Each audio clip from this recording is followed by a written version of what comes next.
I don't know why I'm torturing myself with this, but welcome to tonight's SportsJEDI Media Network baseball game call between the Los Angeles Dodgers and the New York Mets. Noel McLean takes the mound. In his last 4 starts, he has an under 1 ERA, 3-1 record, 24 innings pitched, 7 walks to 29 strikeouts. He faces the MVP of last year's World Series, Yoshinobu Yamamoto. And the Mets are using the old throwback black caps that had the blue bill. This is what Yamamoto did last weekend in Yankee Stadium against the Yankees. Mets once again will be without Juan Soto, who strained his calf the other night. In his last 10 starts, Yamamoto 7-3, 2.20 ERA, 7.79 WHIP, and 65 strikeouts. The Dodgers will send Shohei Ohtani, Andy Pages, Freddie Freeman, Max Muncy, Mookie Betts, Tommy Edman, Michael Tucker, and Kyle Tucker, Teoscar Hernandez, and Dalton Rushing up against McLean. For the Mets, they will send A.J. Ewing. Francisco Lindor moved up to the 2 slot. Bo Bichette in the 30 hole. Carson Betts cleanup. Then Luis Robert Jr., Jorge Polanco, Marcus Semien, Brett Baty, and Francisco Alvarez are the lineups. Why do I have a bad feeling about this one?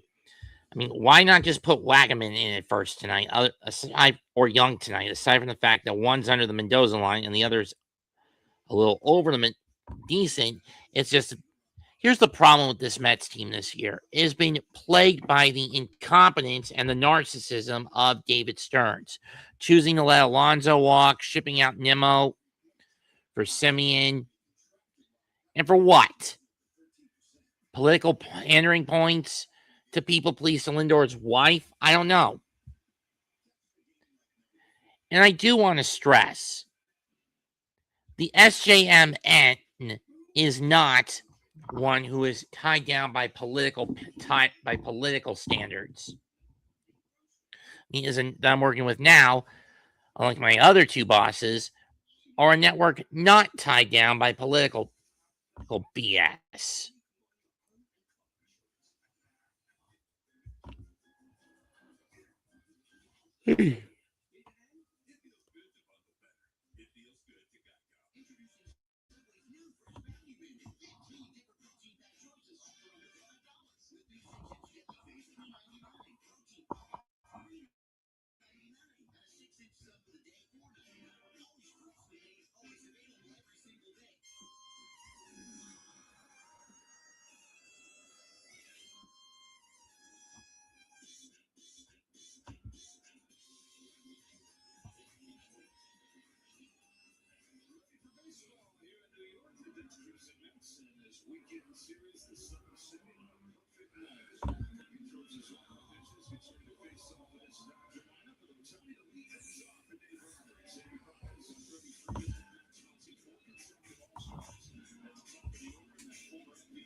Noel McLean, this will be his 21st start, a 7-6 record, 3.34 ERA, 113 pitch, 135 strikes, 241 walks, 10 homers allowed.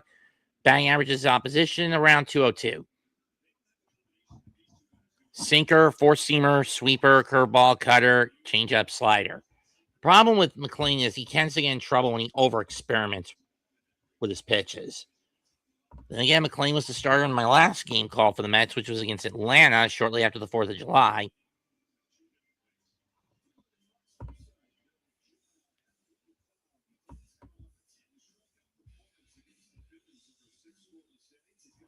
Since June 1st, his ERA has been 2.11. He has the 5th most strikeouts in the National League this year, and he's in the 87th percentile of a strikeout rate. Let's play ball.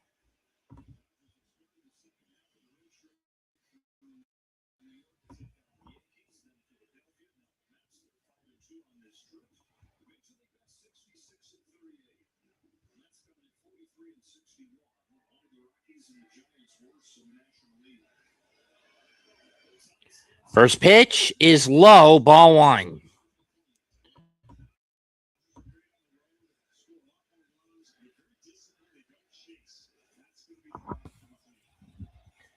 Swing and a miss, 1-1. We have a few Let's Go Dodgers chants, mostly aimed towards Ohtani. 1-1, and Ohtani will burn his batter's timeout. Can I ask why the Mets went back to the blue-billed black caps for this game, for this series this weekend? Isn't it supposed to be? Aren't Saturdays supposed to be City Connect uniform nights? Ground ball swung at Bichette. He'll fire it, one down. I'm still not a fan of Beatty always bouncing around between different spots. It should have been either Wagaman or Young tonight. Here comes Pages. And out of all the players the Mets have this year, Bichette has been the most healthy in terms of batters. There's alongside Benj. Having said that, though, I still call David Stearns a damn idiot for how he sabotaged this team and chooses to ignore his own hypocrisy and double down on it instead of owning up to it. 1-0 pitch is just high, 2-0. We know Alvarez is an idiot when it comes to ABS challenges.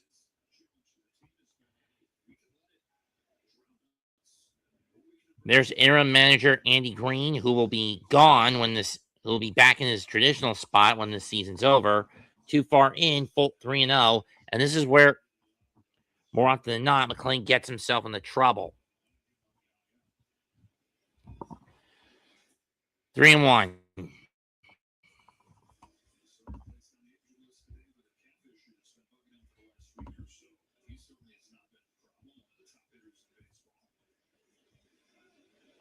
Pies will waste his batter's timeout.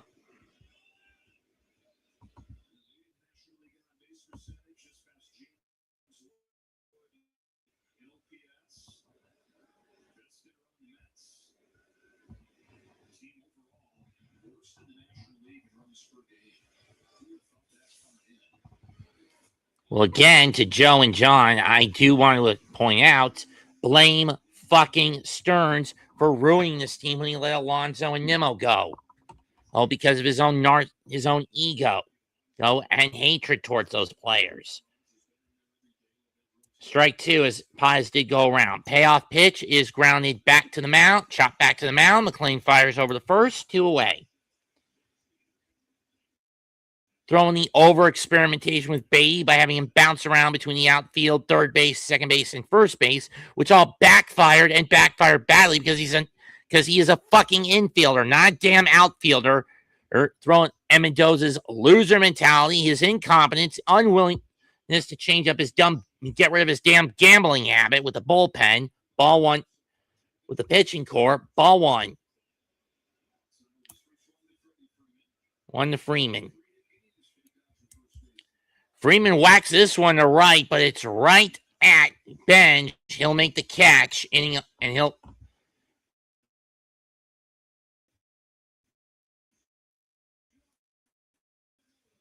the first. Let's see what Yamamoto's got. Why is almost every game I've called Yamamoto that has Yamamoto pitching, the Dodgers tend to win?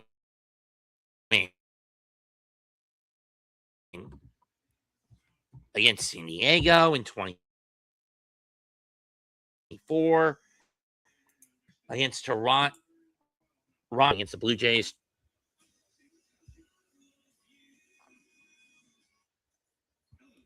Okay, to be fair, those wins were done in the postseason, but the basic principles still apply.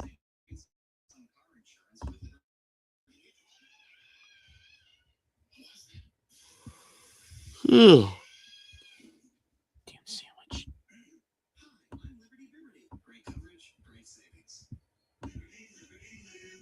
Liberty.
Polanco, the piece of shit that he is.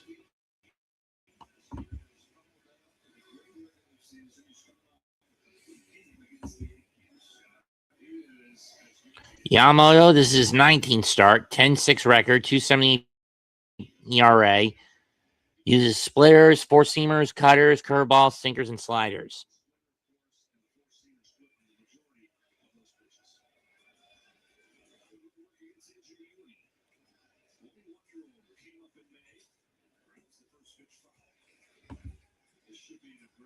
It's foul.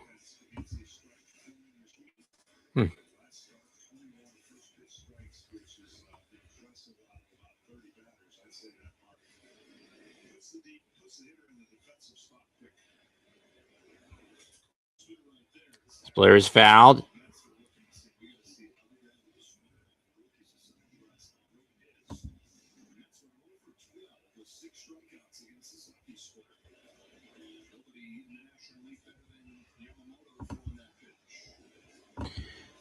Oh, two, probably going to be another split finger. It is. Hit on the hand and caught on a soft liner. Caught by Yamamoto, one down.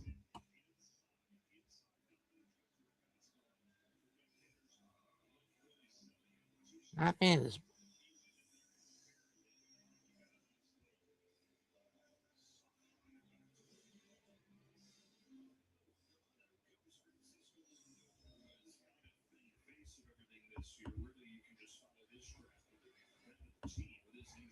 And when you consider that this year, Lindor has been under the gun for by some people, including myself, Lindor has been under the gun as the one who caused the downfall of the Mets this year because of how much he chose to be the Ahab to his wife's Jezebel. If you get the picture I'm trying to paint. 1-0 pitch, over the middle, doesn't bother to chase, 1-1.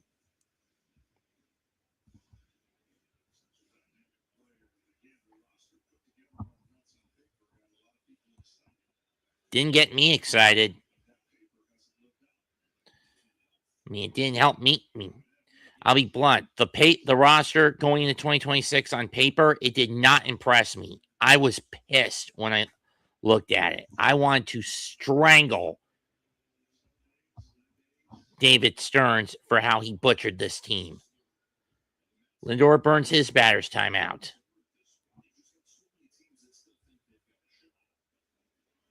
1-2 pitch. It's a high fly ball to left. Teoscar backpedals. Nearly let that one go over his head, but he's able to make the catch. 2 down.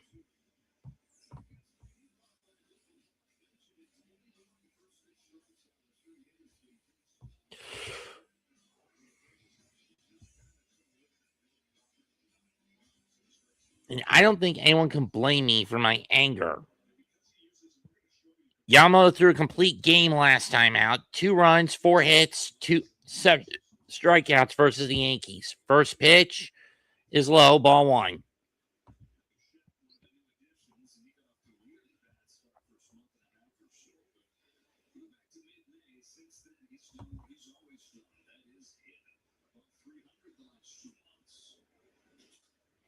Ripped into right field, base hit, and Bichette continues that hot hitting.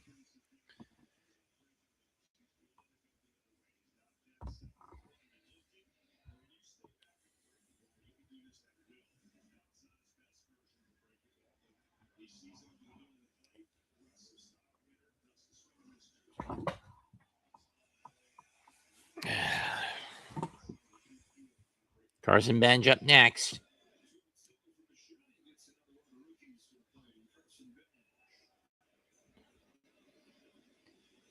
And it's a curveball over the middle. The Bench doesn't bother to chase. 0-1. Bench, 11 home runs, 40 RBIs. He's one of the only Mets to play basically every day for New York this season, which has been a good thing.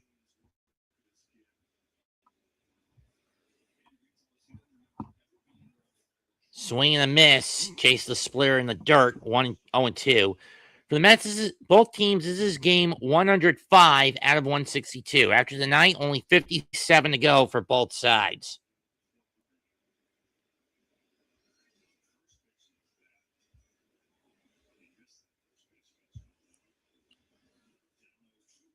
Down 0-2. It's a chopper. Yamamo's going to have to hurry. It's a bounce. It hit the back of bench. Everybody is safe.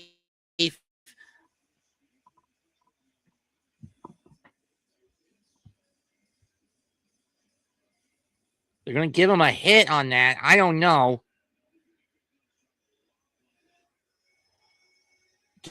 Get that higher and angle more toward the. Here's Luis Robert Jr. had one of the 2 homers for the Mets last night. Not that it mattered all that much in the end. Robert's been out until recently.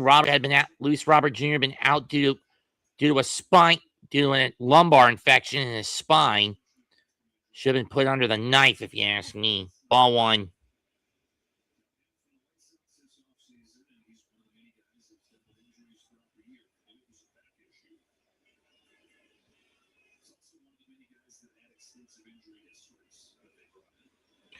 Which, again, I question, why the hell does David Stern keep getting these bastards who are played by the injury bug one-on-one?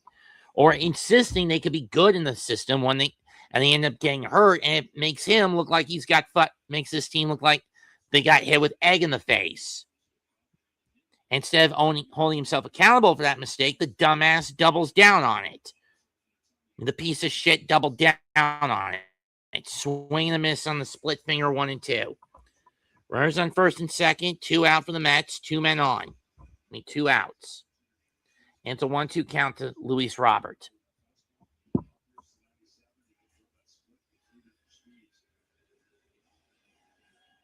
1-2 pitch is check the swing. Didn't go around. 2-2.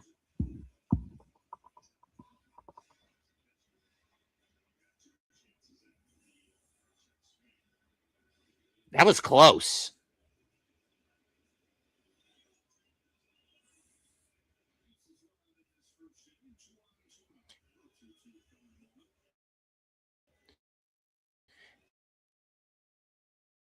And Yamamo's going to step off. 2-2 pitch. Doesn't take. Full count.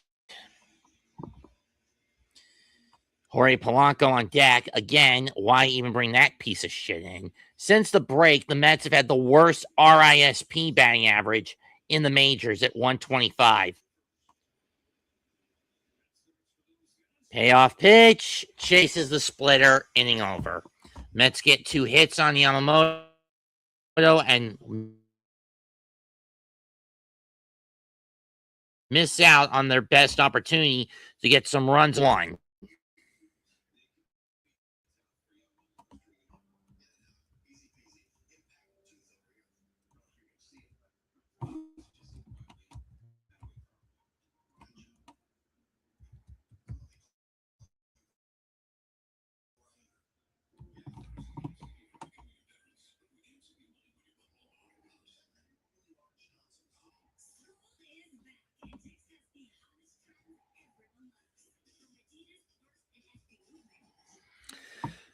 I was expecting a lot more people to come in considering it's Shohei tonight.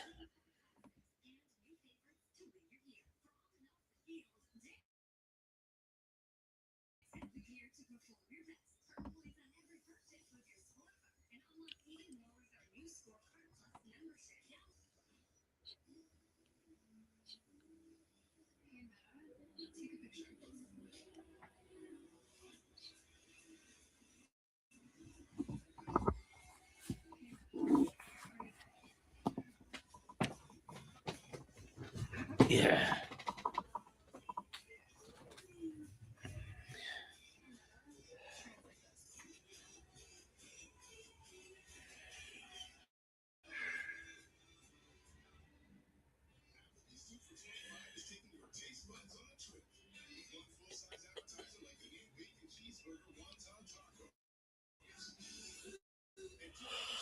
Oh,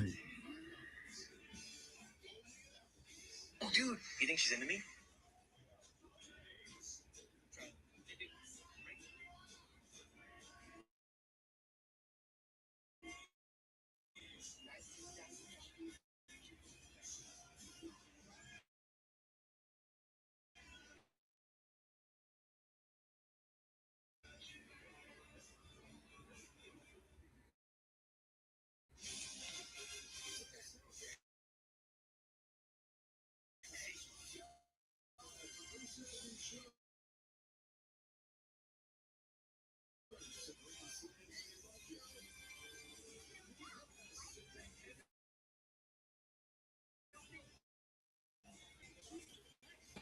Strike one.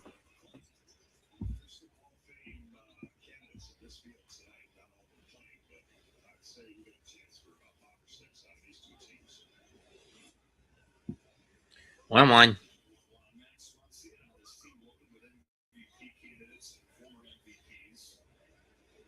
Mookie Betts waits on deck. That's fouled off. 1-2.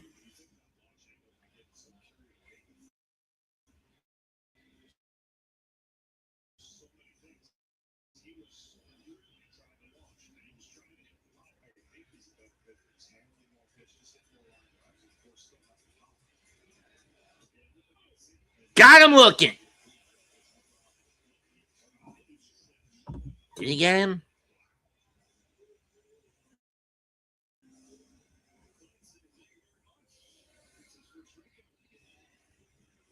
Doesn't look like it.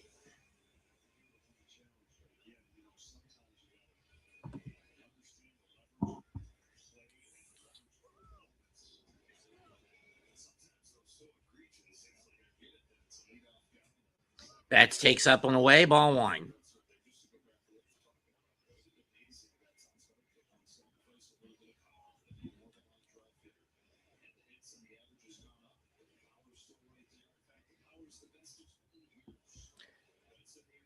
In the shallow right center, who's going to get it? Benjwell, 2 down.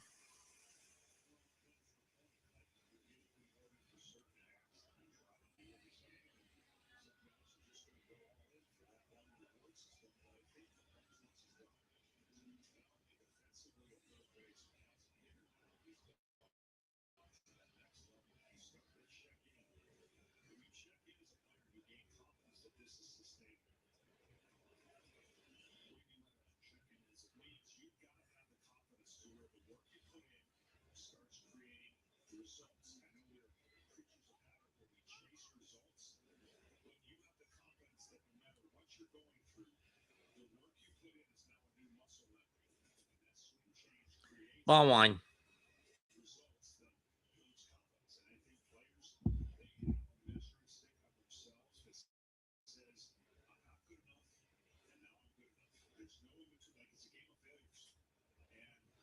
Pop foul.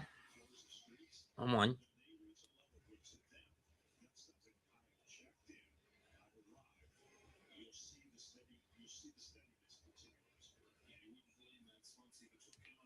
One pitch.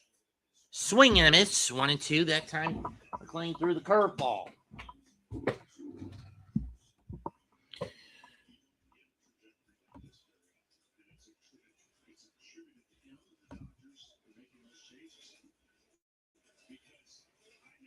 Fouled off as Alvarez wasn't able to cleanly grab it as Edmonds went through it. It went out of the glove. 1-2.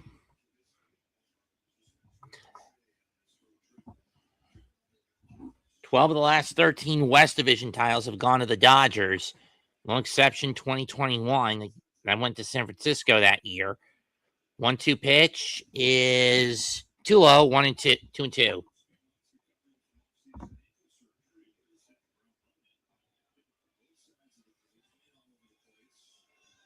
Edmund was, of course, the NLCS MVP in 2024. That's popped up. Left field. Ewing under it. And so far for McLean, he's gone through the first six in the batting order unscathed.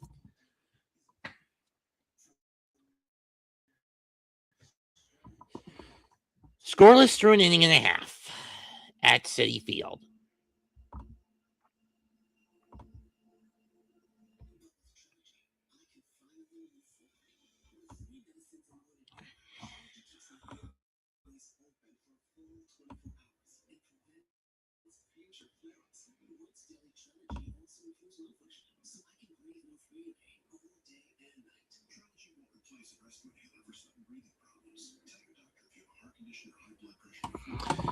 Okay, tomorrow night I gotta do Phillies and Yankees. I gotta do Yankees and Phillies. Monday, just a video journal of sorts. Tuesday, another video journal. Wednesday, video journal. Thursday, Don't know. Friday, the SummerSlam predictions.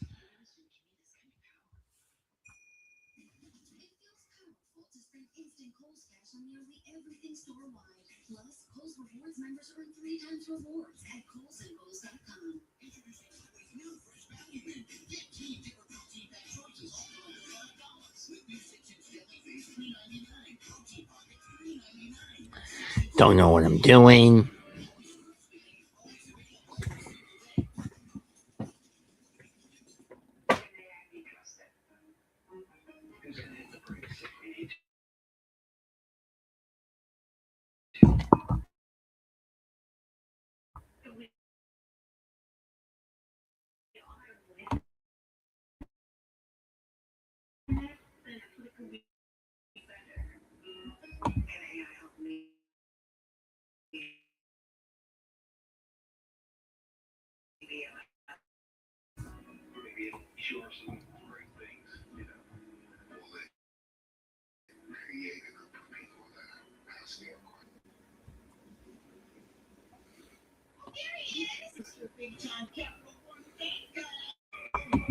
So tonight, is Shingo.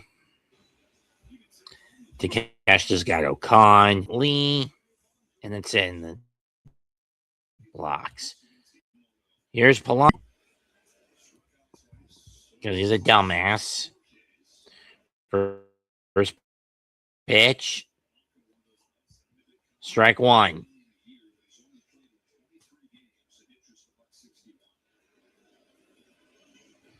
But again, I blame this on the stupidity and self-indulgence of David Stearns for picking somebody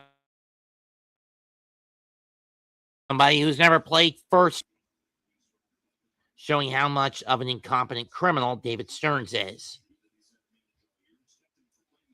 More of a terrorist, but you get the point. 1-1 pitch.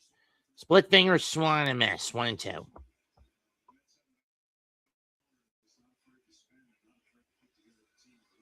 Yeah, but the problem is you have a GM who's too much of a pussy to show player loyalty. The sooner Stearns is stripped of his position as GM, the better. 1-2 pitch.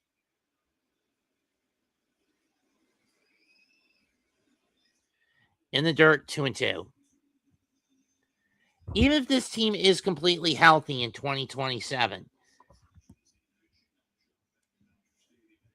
whoever comes in as the new manager next season better put Stearns under a gun, telling him, I'm not doing what you want me to do because you screwed us over last year. I'm going to fix it.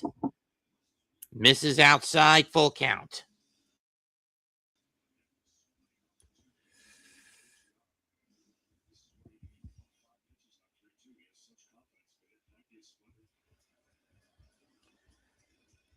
Payoff pitch.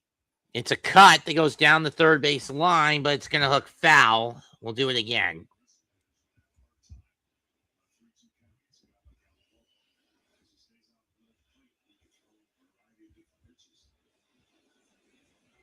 Even when he does go over the middle of the plate, it's hard to hit it. Payoff pitch again. Sinker, it's a grounder to second. Evan will scoop it up. Fling to Freeman, 1 down.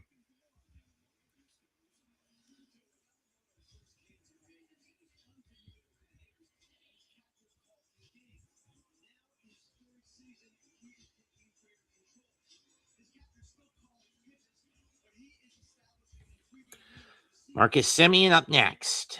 Then it'll be Brett Beatty. Low and away, ball 1.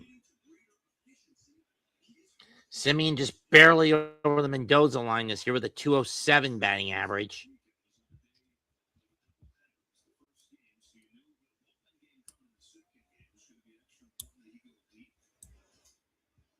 Is foul. That was the doubleheader last weekend against the Yankees. Yamamoto career whip, 1.11 lat in 24. He had a 99 lat, 0.99 last year, 0.88 this year, second lowest in the MLB.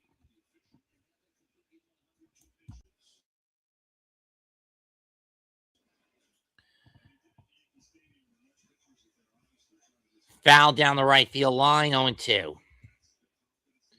Simeon doesn't tend to pull his swings to the right. He tends to go left if he's going for a long ball.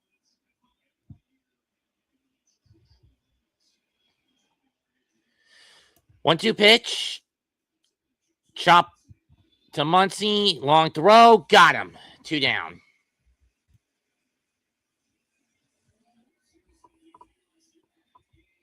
Last year in the World Series, 3-0 record, 102 ERA, 17 2/3 pitch, 15 strikeouts, including a complete game in Game 2 against Toronto.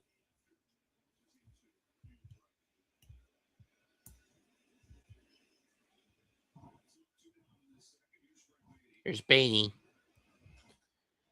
And that cutter's foul down the first baseline, 0-1.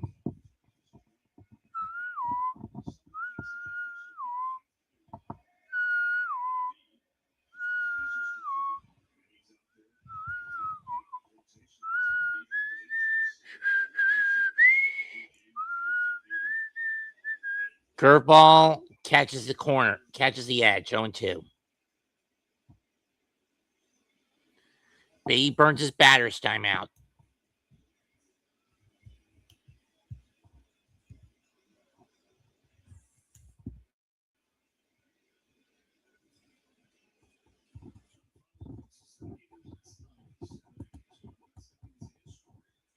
Oh, 2 pitch. Got him. 1-2-3 second for Yamamoto. So far for both pitchers, so good. Good through 2.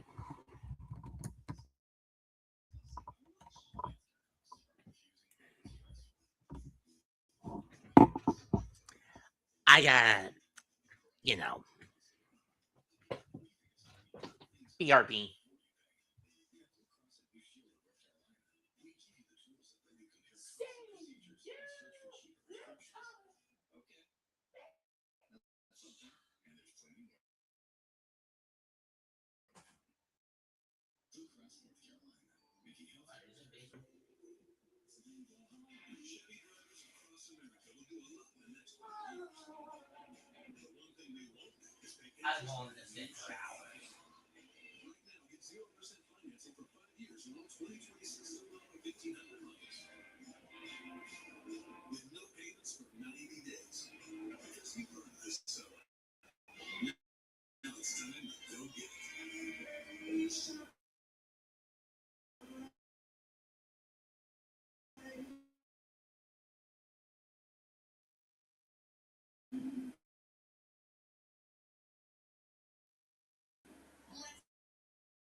Comes from real springs. Oh, my back. And my neck.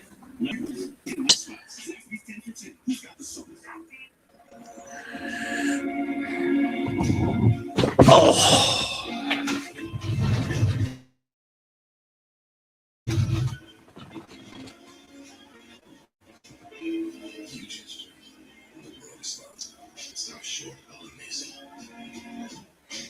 Get special offers on select Lexus NX models.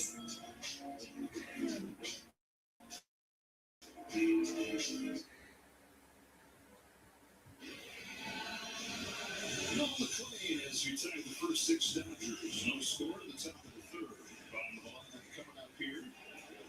Tucker to lead things off. Won in yesterday's game 2 for his last 27. He'll run 2 for 4 and his first home run of the month. First pitch to Tucker. Strike 1 on a hard fastball that he doesn't even bother to pursue.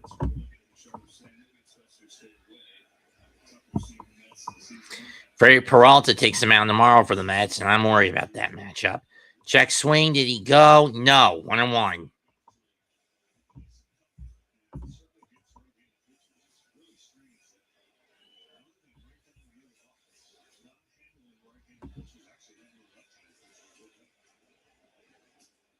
Strike 2.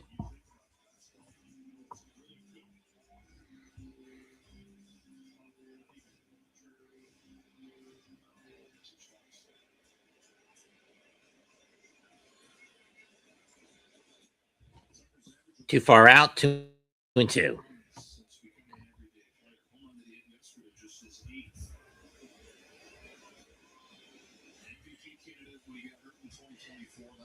with the Cubs, even though he dealt with injuries throughout the year, still an all-star caliber season. That's gone.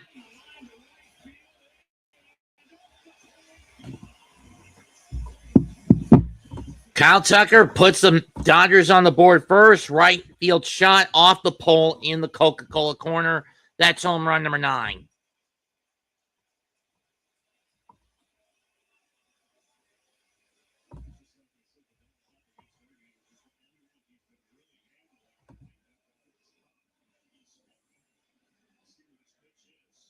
Yeah, it was up the middle.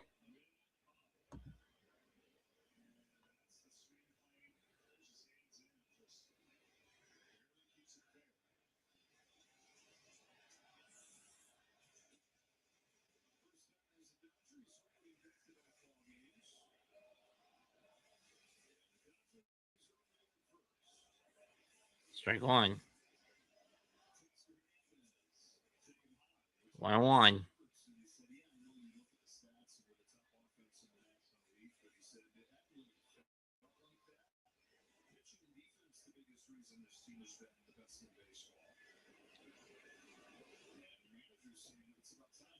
One, two.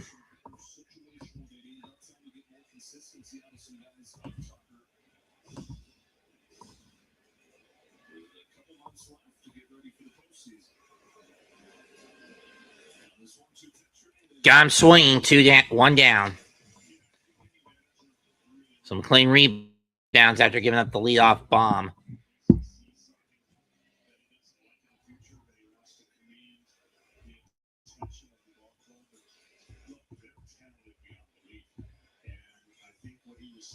We still have to pay attention to at-bats and pitches in a daily routine that doesn't get lazy or complacent, because we can't just go out winning all those games too. When you're going to outslugs the team, this offense is much better than what it's going to call. It's showing itself on the road a lot better. Rushing hits this one in the left field, base hit. Ewing cuts it off and will hold Rushing to a single.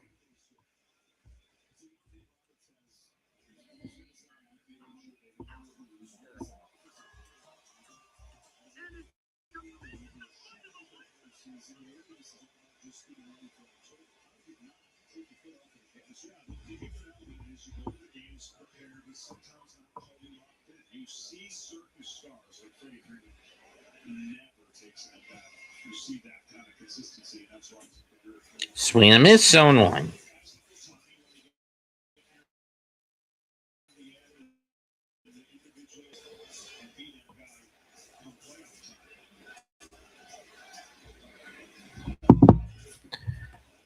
Ground ball, it's chopped. And the ball is thrown away by that idiot Beatty. This is why this dumb little fuck should not be a first baseman. This should have been Wagaman tonight, not him. Instead of force out at second. Wait a minute. Rushing stepped out of the line. Stepped out of the base path.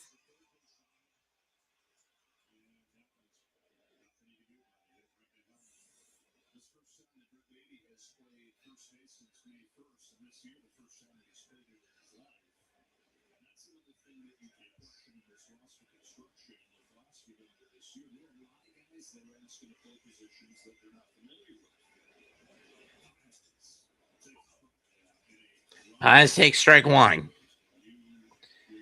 And this is why I constantly called Stearns a piece of scum by trying to do this roster experimentation.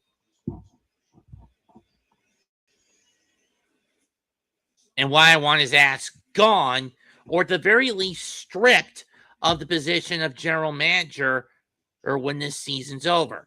The guy is a dumbass when it comes to roster construction. a piece of garbage who would rather skinflint his own team and sabotage it than try to help build something that can actually succeed. The way this team is structured, it's structured to fail. 0-2 pitch. Upstairs, 1-2.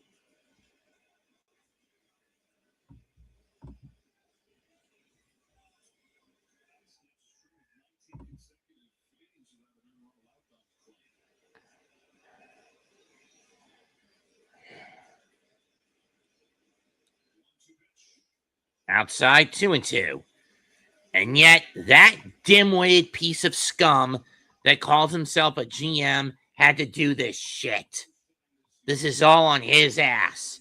And what's more frustrating is that instead of owning up to his mistake, he continues to double down on it. 2-2 pitch. Ground ball. He tries again. Second one, throw to first. Not in time. Run scores. 2-0 Dodgers.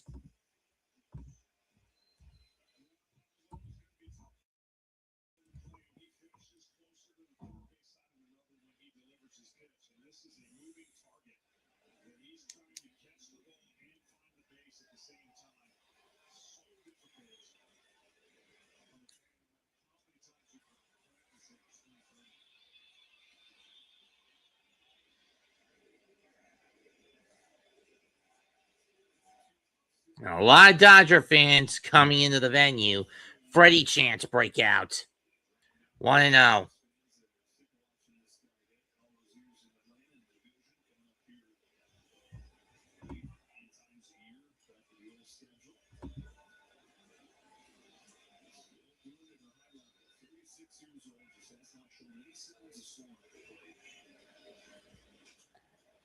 Yeah, Freddie's aged like a fine wine since leaving Atlanta. 1-1. And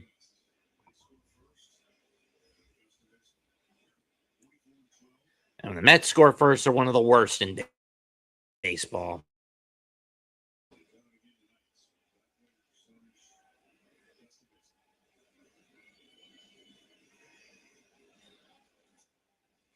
One and two.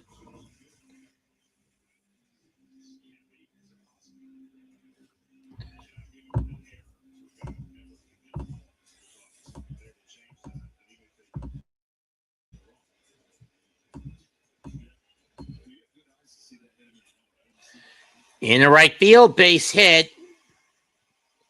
Paez going for third, and the throw to third is cut off.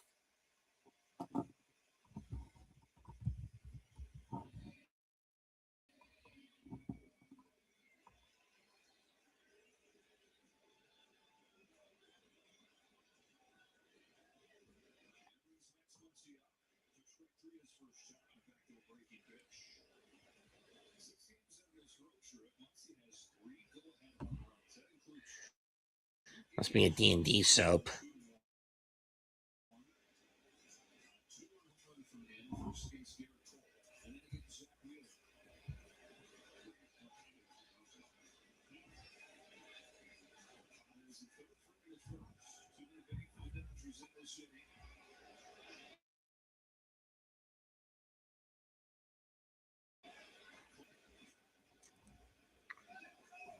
It's a medium grit brick, huh?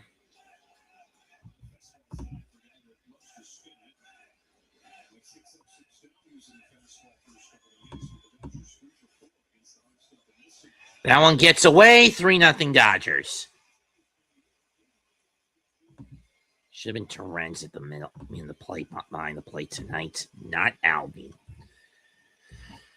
And this is why I want Stearns' neck in an effing noose when the season is over.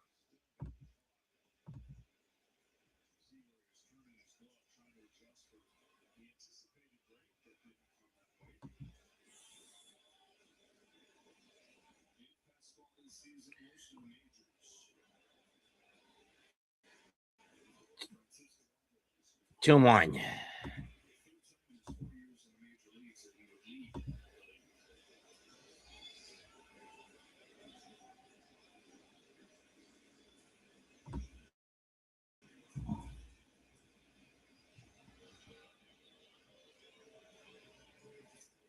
2-2.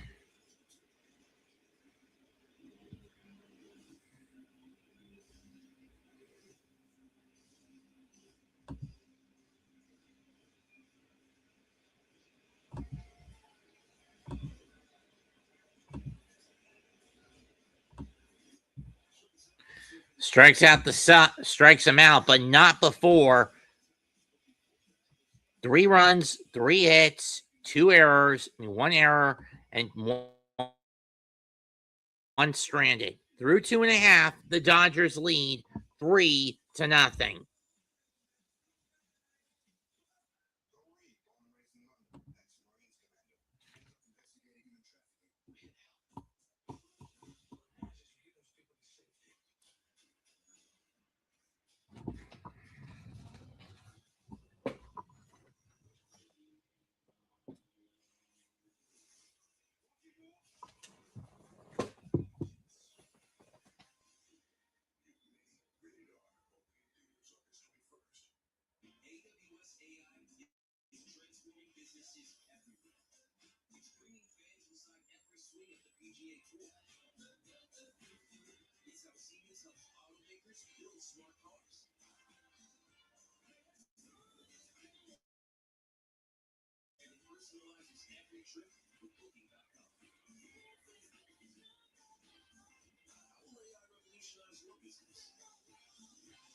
The chicken salad sub is back. I can't wait to eat, but I can't feel my arm. The chicken salad sub is back with slow roasted or white meat chicken for $8.95 for a limited time only at Jersey Mike's.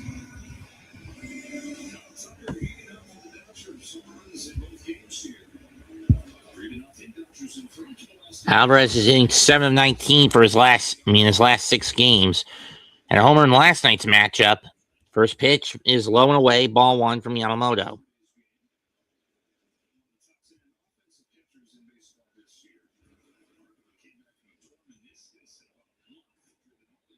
2-0.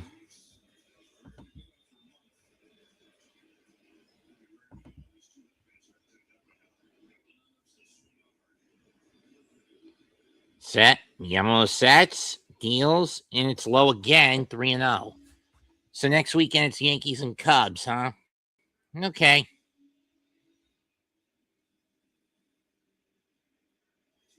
Give me something to do next Saturday.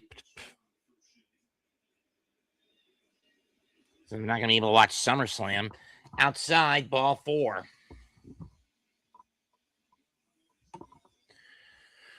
So a leadoff walk from the Mets, and it's back to the top of the order with A.J. Ewing. And Yamamoto's going to get talked to. I don't know why. I mean, he's not been doing that badly through his first 2+ innings.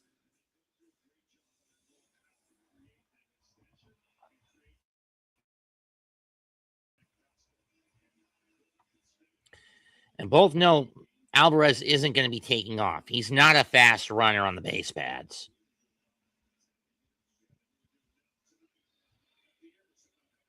How I wish everything in baseball would just go back to the fucking eye test.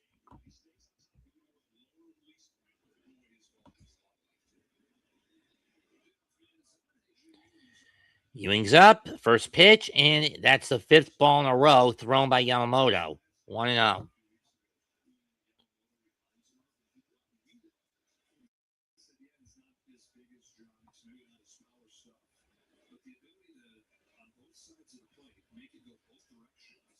One and one.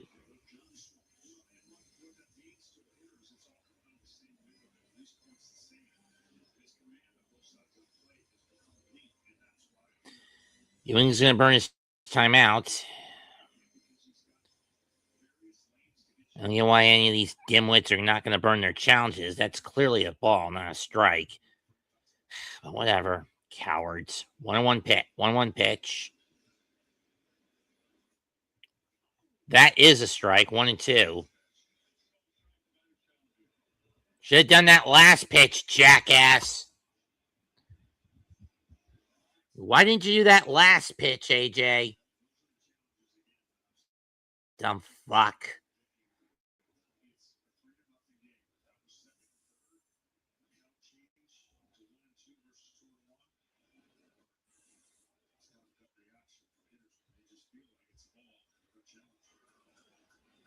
And Ewing chases and misses the splitter. 2-1 down.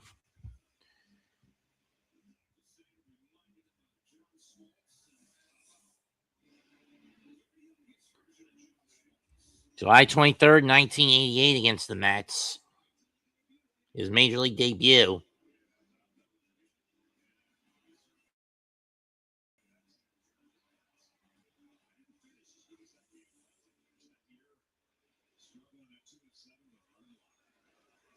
Strike one to Lindor as he takes a cutter on the inside, on the outside, that just catches the edge.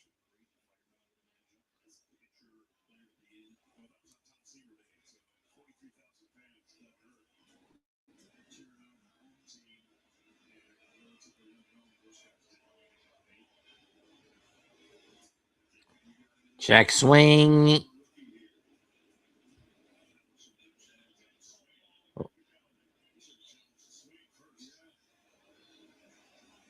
Well, either way, the call would have been overturned. This is definitely a strike regardless. And it is 0-2. So no challenge. Moot point. So no challenge to use third base umpire. Did say he did go around. Well, even if he didn't, it would have been a strike regardless.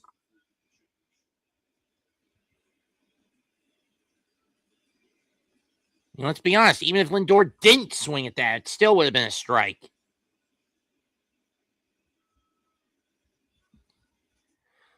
One and two.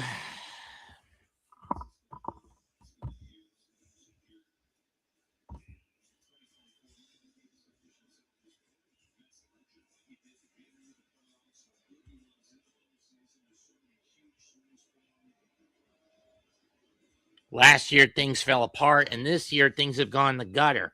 But again, I blame this on him playing the Ahab to his wife's Jezebel to allow politics to penetrate into the locker room, which led to the departures of Lindor, Alonso, Diaz, and McNeil. Half of them through trades, and the other half just choosing to walk out on better pay deals from other teams. 3-2. Speaking of which, Diaz, who's is out with a foot injury. He signed with the Mets opponents tonight. Not able to play because of that foot injury. That's cost him basically half of the season. I don't think Alvarez is going to take off. Here's the payoff pitch. Upstairs, ball 4.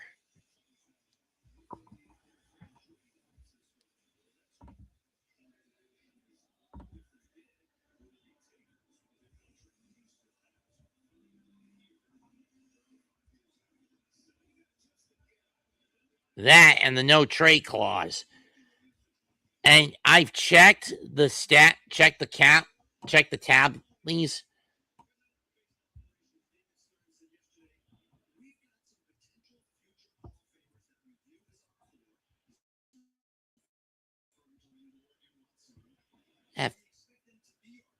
F you, Stearns, you little snake. First pitch to Bichette is low, ball 1.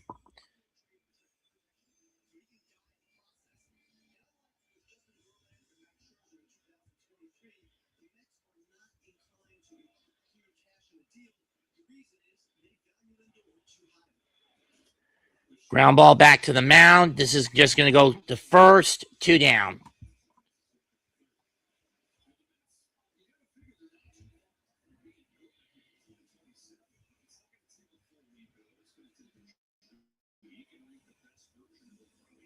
Yeah, and a manager who is not who is not an analytical puppet in 2027. And again, that's even if and I've beaten this dead horse on the diamond and on these game calls, no matter what team is playing, regardless of what happens at the end of this year, we still need, in the postseason this year, we still need to know what's going to happen with the CBA deal in December, and if we can get a new one, so we can even have a 2027 season. Season in 2027. Lockout is imminent. 1-0 pitch. Upstairs 2-0.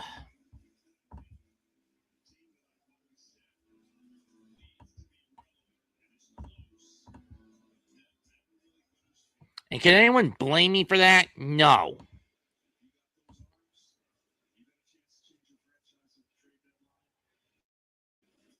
2-1.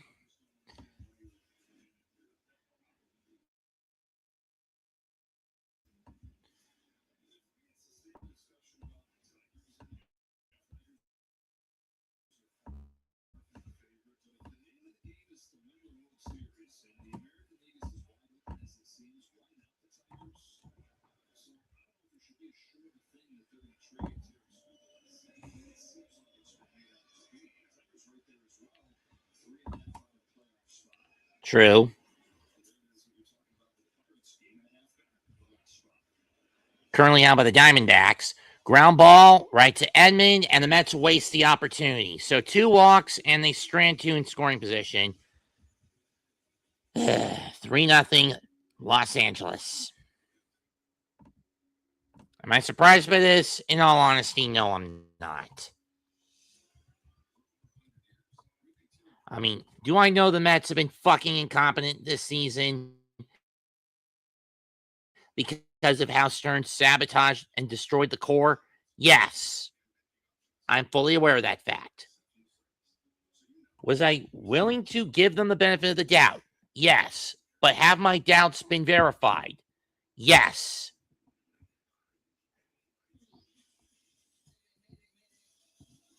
Does this prove that Stearns is a serial liar?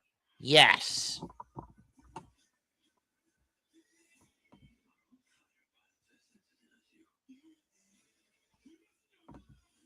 Ray, pass this off to Vinny if you can.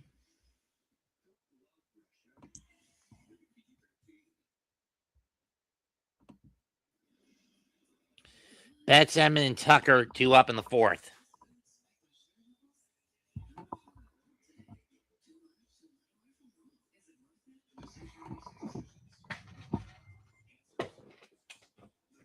I'd rather still be at the barcade playing NBA Jam Tournament Edition right now, but no, my commitment.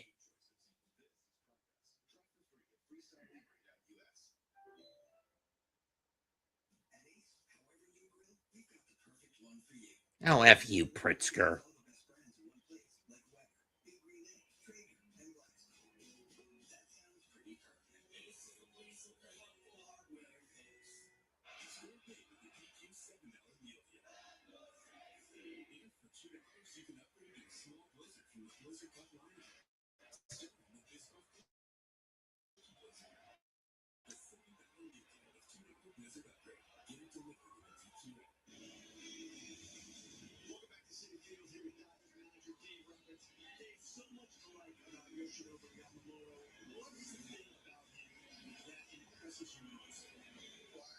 Typically, it's his command, but tonight he's not as sharp as he usually is. And this year he's been very efficient. This Dodgers manager,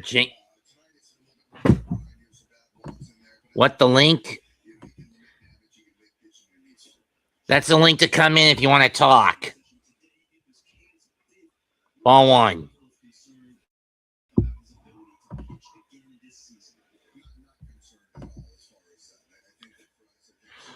1-1 the Betts.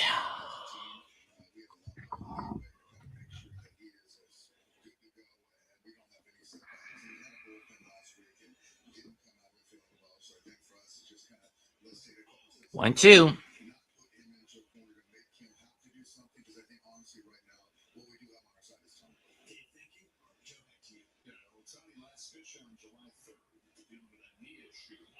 Did he go? No, he did not. 2-2.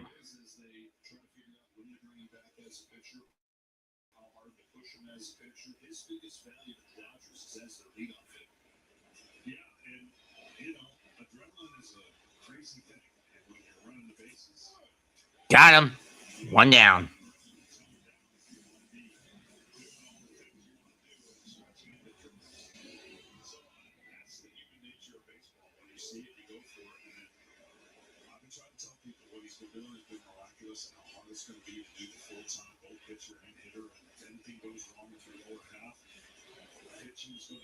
Better timeout for Edmund.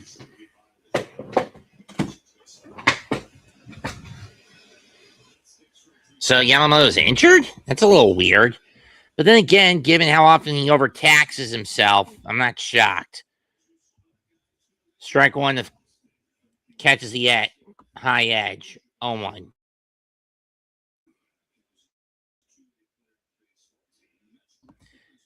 I do want you to pass it to Vinny before he gets ready to go with his post-game stuff. Pass it along to him. And if you want to come in, come on in too.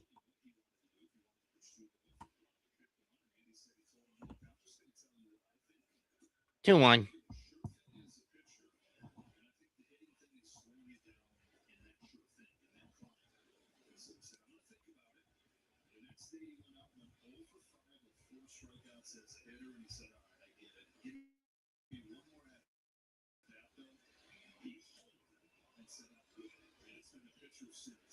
Popped up. Ewing's got it. 2 down.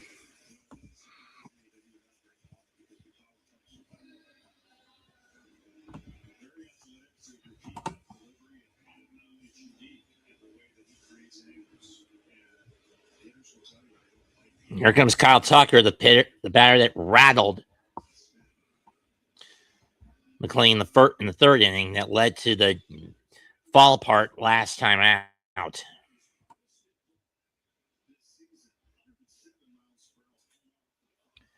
That one's hit to left field, but this time Ewing's going to get it, so a clean 1-2-3 inning for Nolan McLean.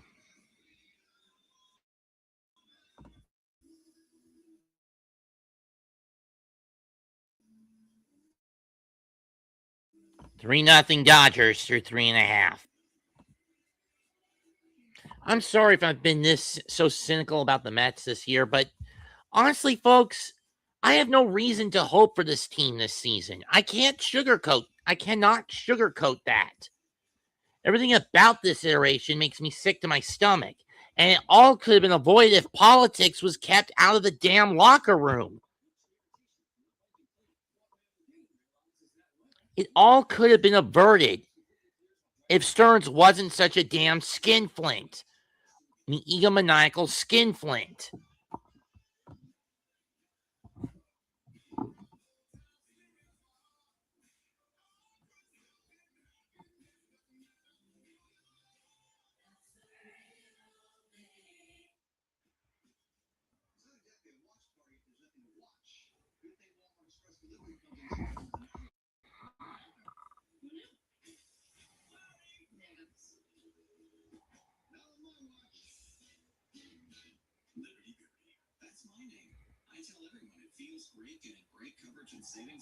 The fuck is a Bibberty?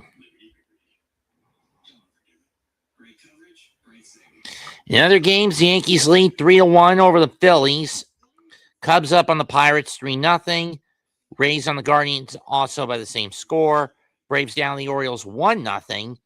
Twins and A's just started, as did the Astros and Sox. They're tied at no score. 3-2 Brewers on top of the Rockies. Cardinals up on the Reds 1-0. 5-0 Rangers over the Mariners. The Royals toppled the Tigers 3-2. 5-3 Diamondbacks over the Nats over the E-backs. The Giants clobbered the Angels 9-2. Padres brought the Marlins back down to below 500 with a 7-2 win. And And the Sox got shut out 6-0, ending what I believe was their 15 game. No, wait, their streak ended a few days ago.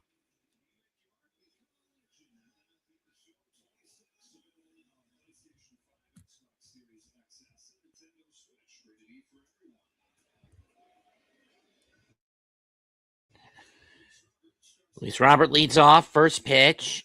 Swing and a miss. Strike one, went after the fastball.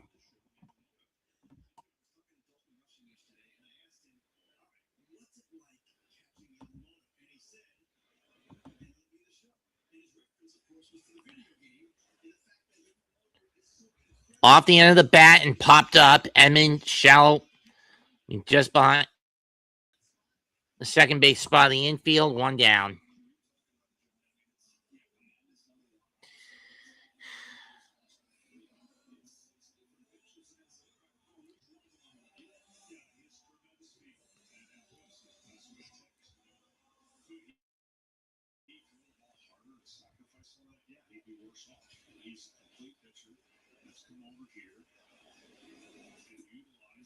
Why go for a bunt, Polanco?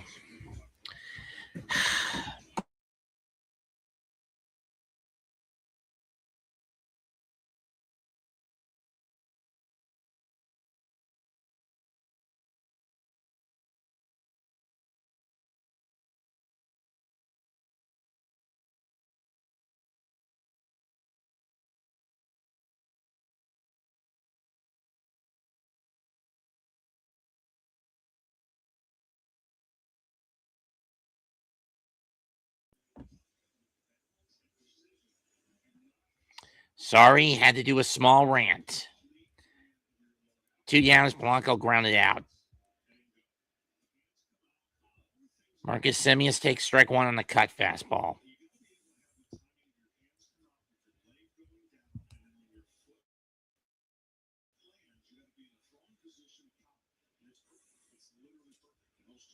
One.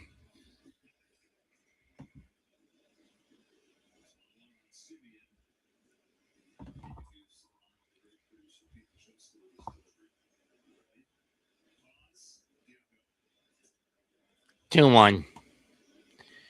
Next Saturday, some will get Diamondbacks versus the Guardians.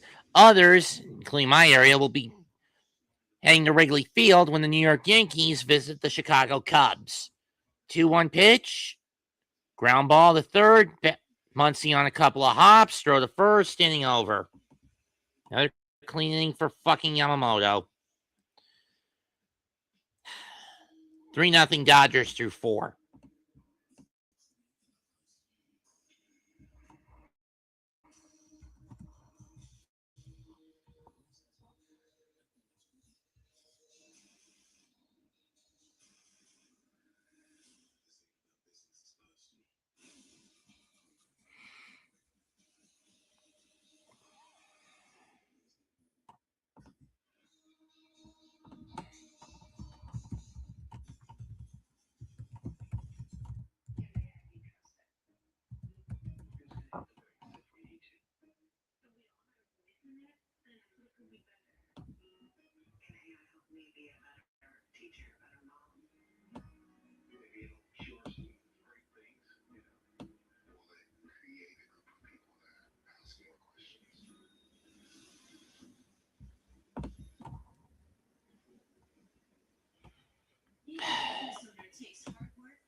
Let's see how he spells it.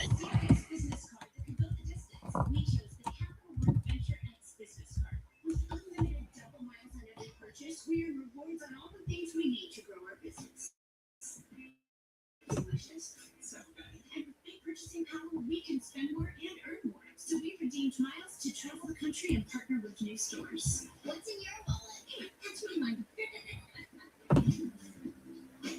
With the Airsby Mix and Match Value Menu, 2 or more bags for just $4.99. My very own special deal. Fuji apple chicken Caesar. How do you guys know my favorites? Oh, the menu is for everyone. I love that. Bananas mix and match value. Now with the chicken Caesar. It'll be Teoscar, Rushing, and Shohei. Due up for Los Angeles in the 5th.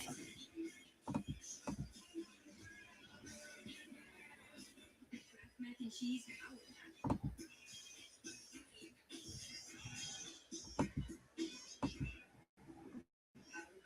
protein packed with fiber. The best thing ever keeps Next Saturday, as I mentioned, it'll be either from some parts of the country, it'll be Guardians and Diamondbacks and Guardians. But for most, we will be seeing the Yankees visit the Cubs and playing the Cubs.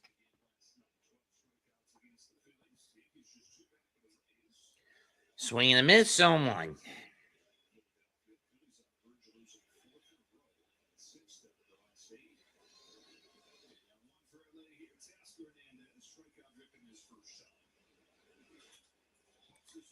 Looks this one to right field. Bench coming on, dives, bounces off him. Teoscar going to bolt for second. Throw. Safe.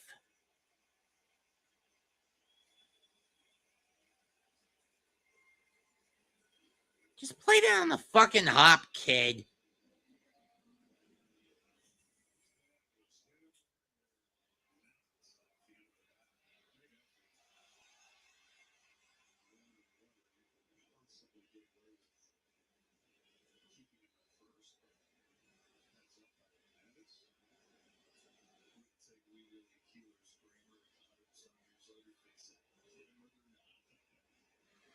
I mean, seriously, bench, stop diving for those short balls. Just play them off the fucking hop, kid. Strike one. Stupid little brat.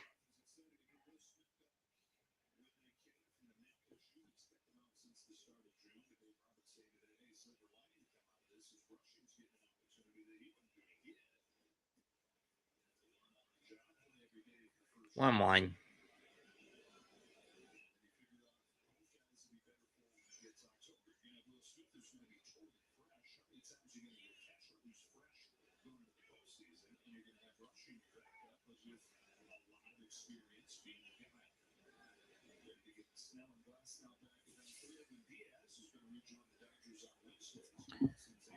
Swan and miss. 1-2. And like I said, the reason Diaz has been out since April, foot injury.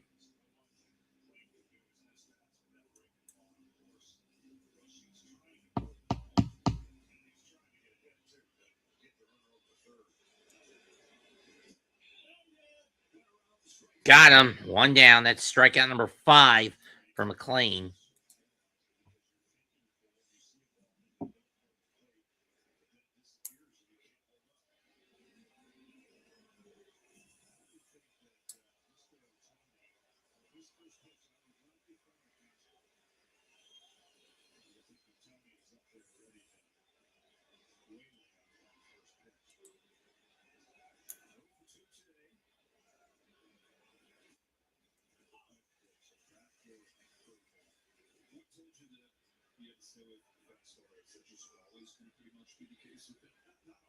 Just the trend of watching him his first 2 at-bats. 1-1.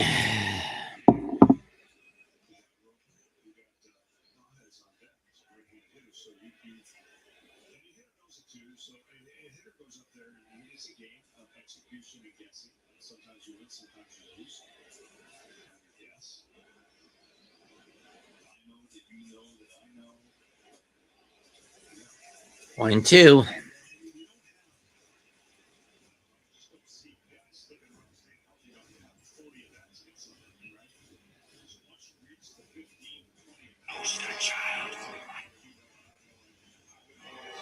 You see, you've transferred part of yourself into another thing. And I still have to Got him.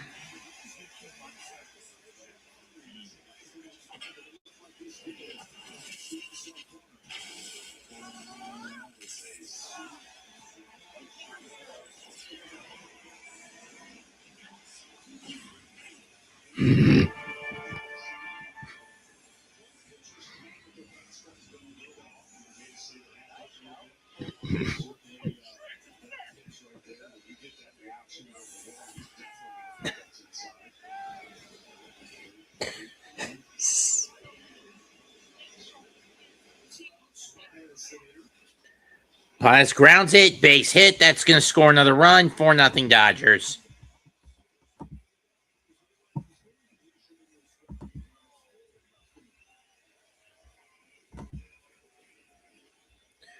RBI single for Andy Pages. I don't know what number RBI that is for him.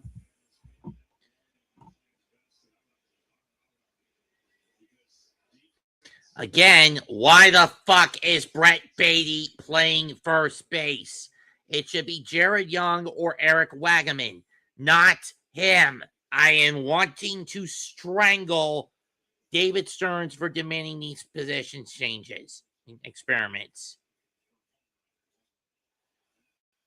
Over the leaping Lindor for a base hit. Everyone goes station to station on the hit single by Freeman.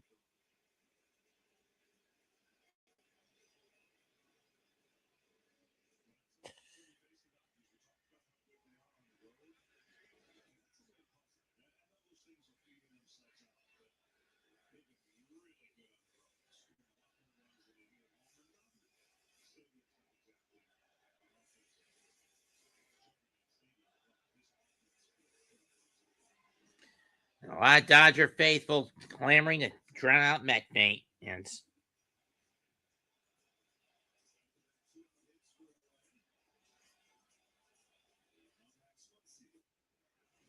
Strike one.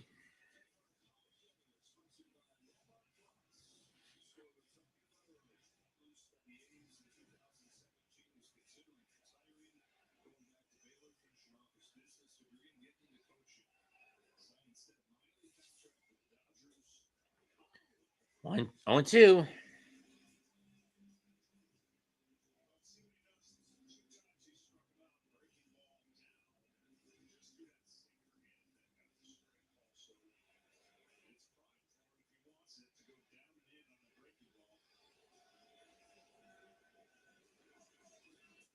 Got him swinging.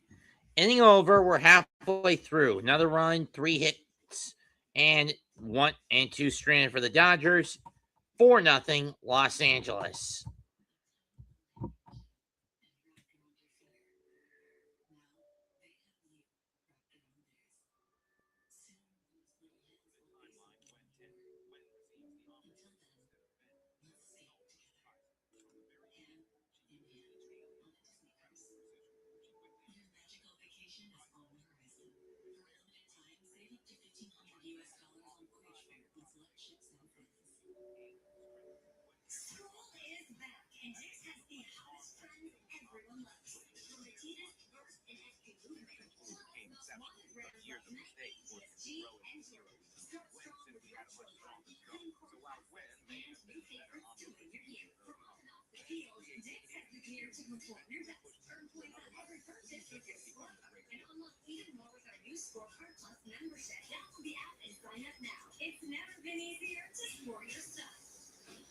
If you have moderate to severe eczema, Decreasing can help you feel the heal. Sunpill stop fast at your relief after first dose, and long-lasting clear skin. Yankees won't be without Cody. Will be without Cody Bellinger for a bit, I guess. They'll send Warren to the mound tomorrow night against Christopher Sanchez. Probably the only game Philadelphia may be able to get in the series where Philadelphia may be able to get a salvage.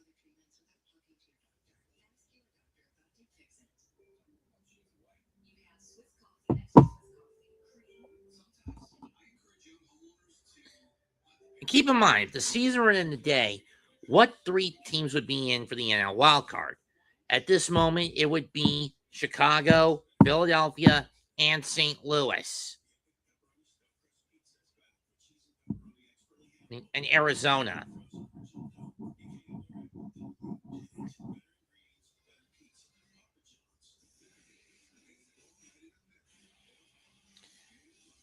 Ben Rice leads the Yankees into Wrigley to battle the PCA and the Cubs.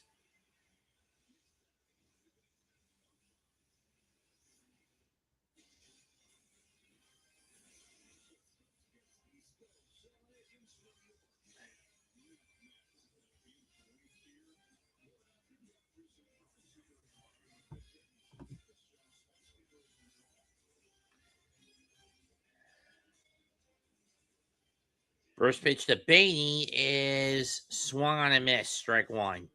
Chase the curveball. Beatty has struggled a lot this year, but I blame this on constantly bouncing him around from position to position instead of just giving him a key spot to stay in. That's fouled off. And I blame that again on Stearns telling Mendoza and now Green to experiment with him.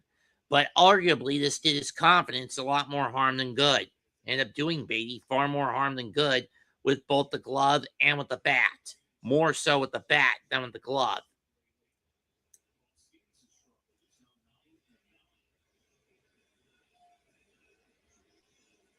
0-2. Up the middle, base hit. Beatty's got a leadoff single.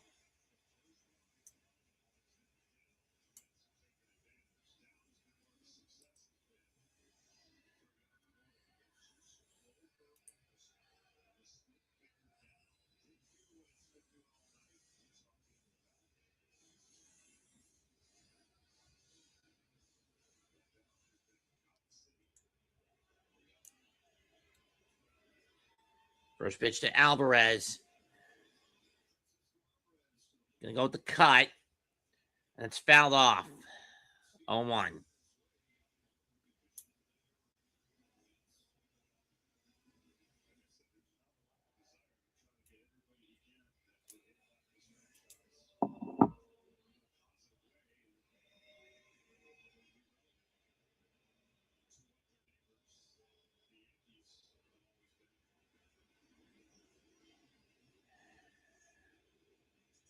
Strike two. How about instead of trying to mimic the Yankees, be your fucking selves, Mets? And that's what Cohen needs to understand. Let the Mets be themselves when they get another manager when the season's done. Instead of just getting another fucking Yankee leftover, who's not qualified. 0-2 pitch. Alvarez rips one. Base hit in the left field. Beatty's going to hold up at second as Hernandez cuts it off from going all the way to the wall. So back-to-back hits for the Mets. And once again, they have two men on base and nobody in a good situation to try and do something, offensively. Emphasis on attempt to do something.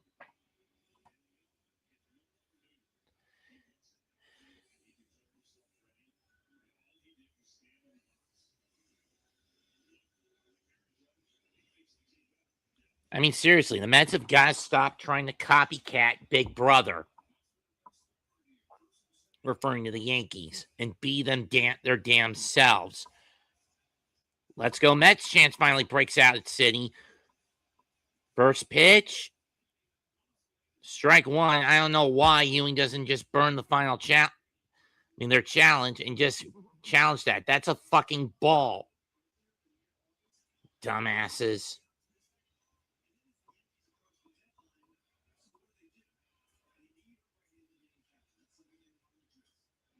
Fouled off by Ewing, 0-2.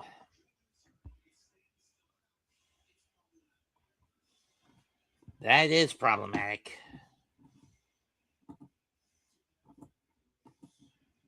Yankees coming about to be 2 back of the Rays if they can shut the door on the Phillies tonight, which I think they're about to. They're up 3-1 in the 9th.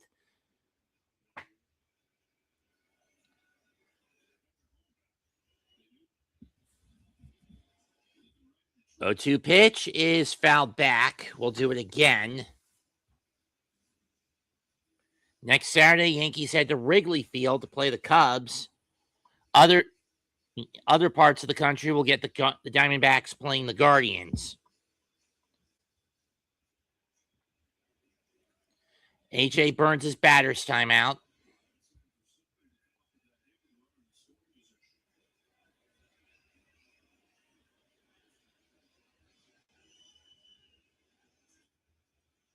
Oh, now you say that's a ball. Stupid umps. 1-2.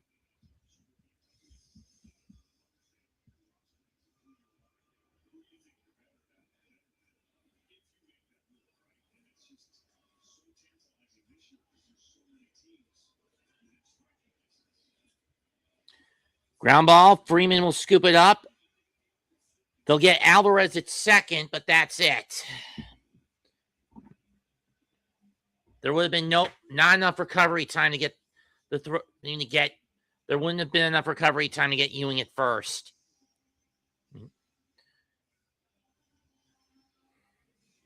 There would have been no recovery time to get Ewing at first. So what do you do here? Do you run Ewing? Try to get Ewing to go to second on a steal attempt?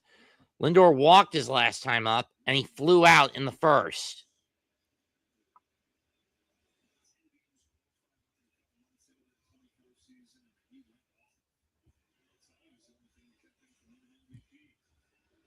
Not the case this year when compared to 2 years ago. This is season number 6 with New York for Lindor. He's got 5 years left after this, or 4 years left, actually.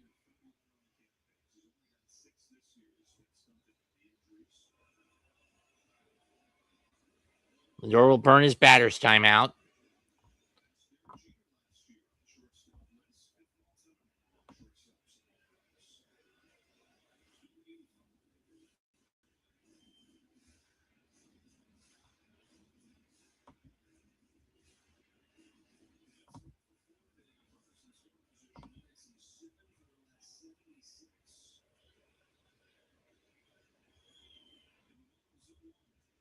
Oh, 1 from Yamamoto.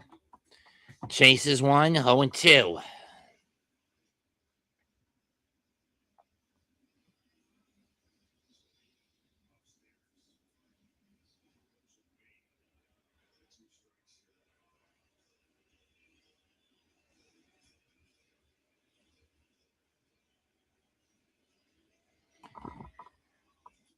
Fouled off his leg, and we'll do it again.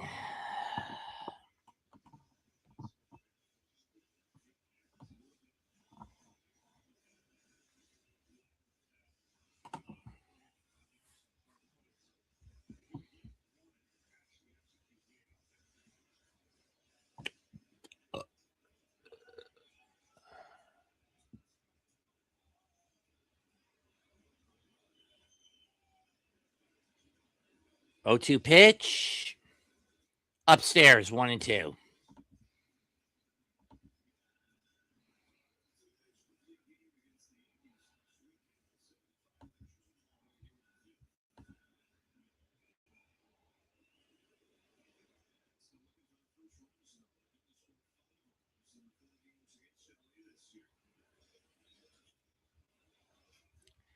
And this dumb fucker popped it up. Give me a fucking break.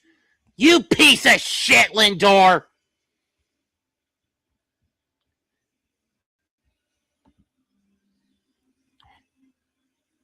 Someone give this son of the bitch the boot.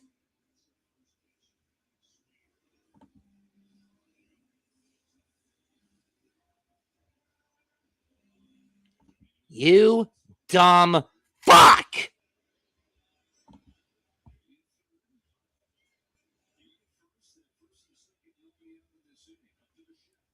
Bichette now up. Takes ball 1 outside.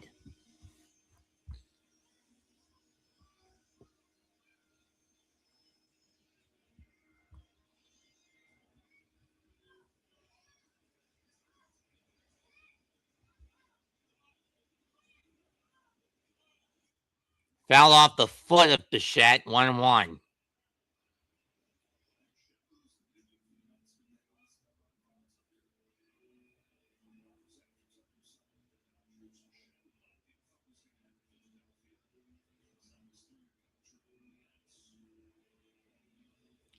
Can I please strangle David Stearns when this season is over? That's all I want. Stearns battered and bloodied, though not dead. 2-1.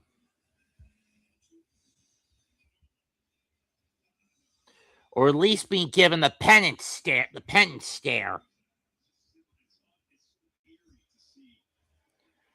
To hold no remorse for what he did to this team. 2-1. 2-1 pitch is fouled to the bat. Foul to the screen behind the plate, 2-2.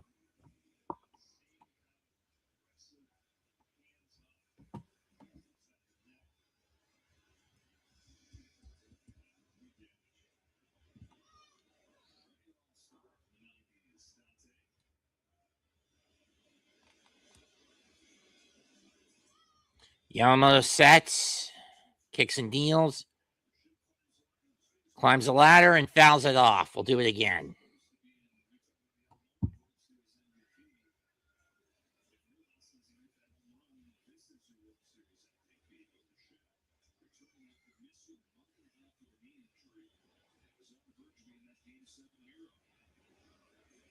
Two-two pitch. Ripped in the left field. Gonna drop for a base hit. Bays coming home. Booted by Teoscar. Ewing advances to third. Mets are on the board.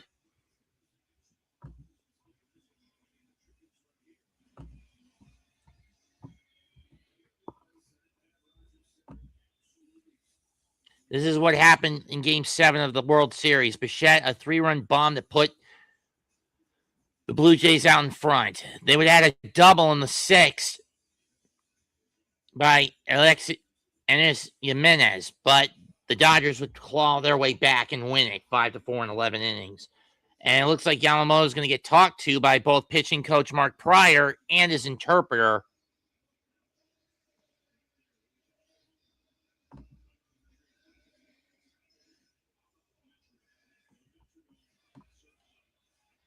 For Bichette, that's RBI number 52 on the year to give him the team lead, or tie him for the team lead with Soto.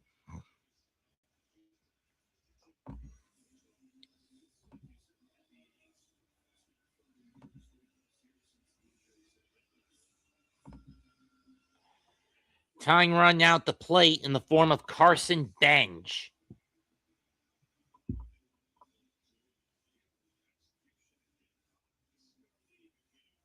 How I wish baseball could be rigged in certain ways.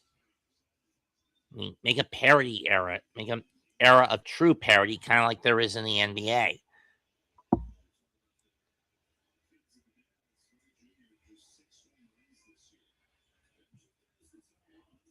Bench takes a pitch in the dirt. Ball 1.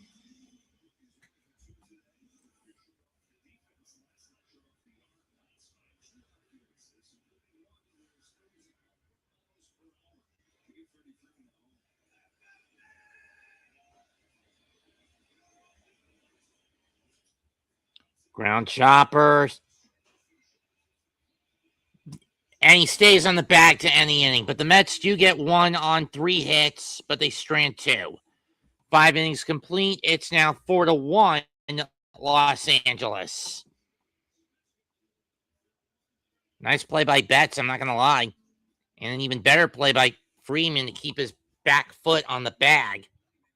I mean, on the stretch. To keep his back foot on the bag on the stretch.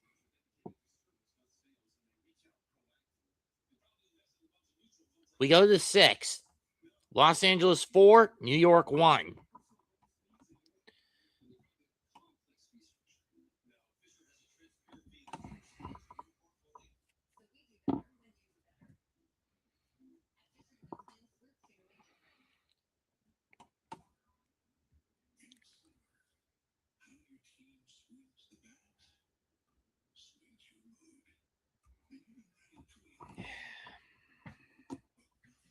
Looks like Vinny's not coming.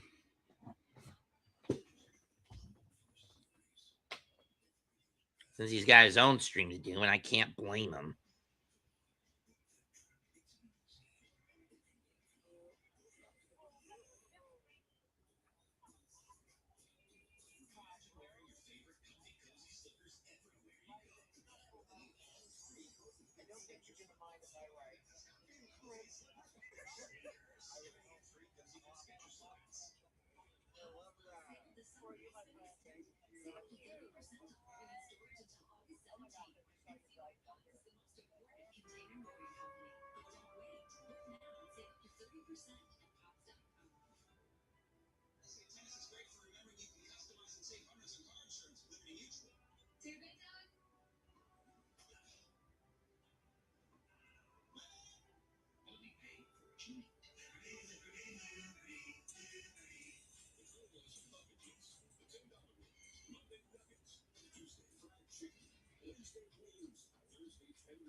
Mookie Betts takes ball one. Ball two.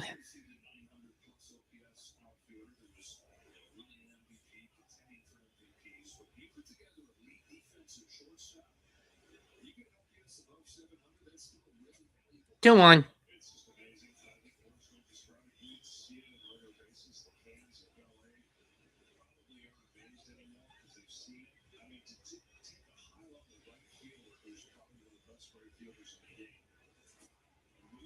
Three and one.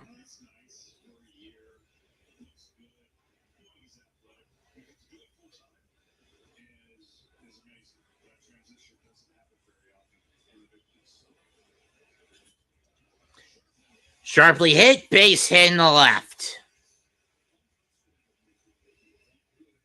Got underneath the diving Lindor. Leadoff single for Mookie Betts. Am I not fucking surprised?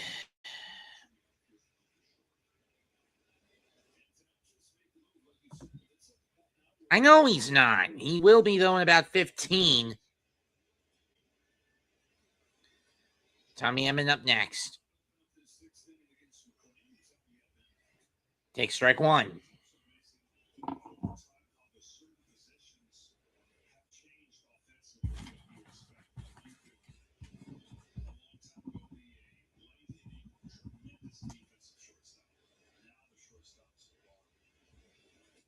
One. This is one of the worst games I've had to call. I mean, I know he does, Ray.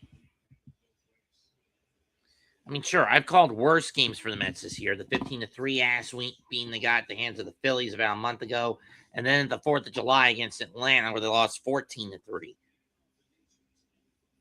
I'm fully aware of how much shit I've had to deal with this team this season.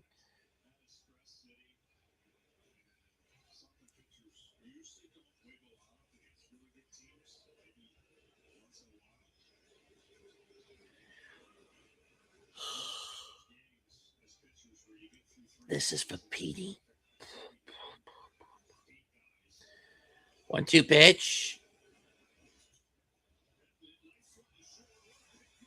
Lindor will get the pick and get the lead runner at second on the force. Nice pick by Lindor, but he was not. But the only play he could do was throw it to second to get the force out, and I can't blame him for that. This was the only play he could do.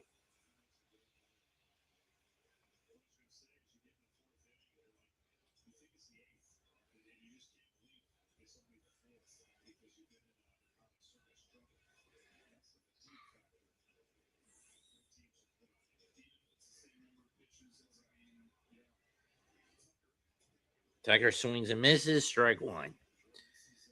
With the exception of the second game against the Yankees, Ray, most of the Met games I've called have pissed me off in one way or another. Against Philadelphia, against Atlanta, and tonight against the Dodgers.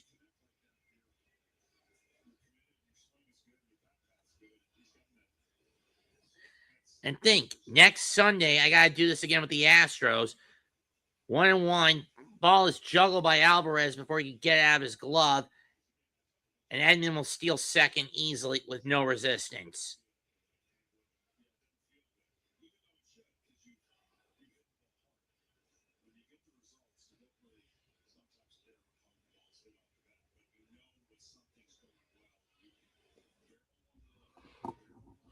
Yeah. 2-1 out. Too far outside, 2-1. I'm pretty sure this is going to be McLean's final inning of the night. He'll end the night 6 innings, 4 runs, 3 unearned, 3 earned, 7 hits, 7 strikeouts, no walks.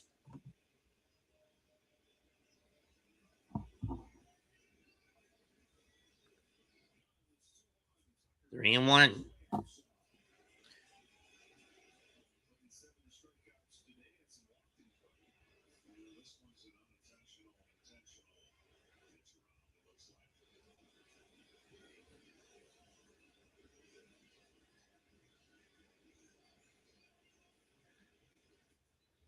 And he's going to walk Tucker, so he'll have one walk.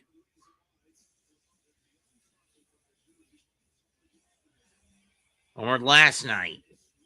He homered tonight.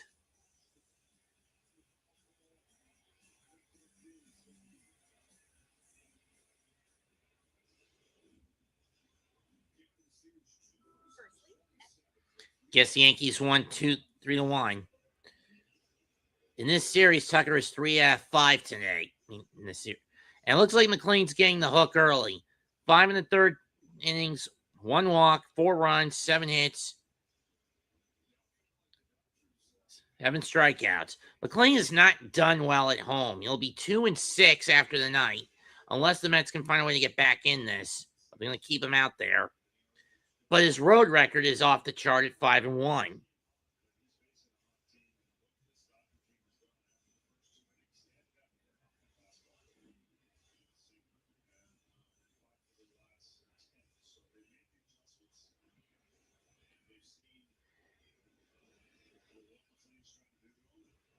And the Yankees did get a 3-1 win. Sainal Perez warming up in the bullpen for the Mets. That's fouled to the screen behind the plate. 0-1.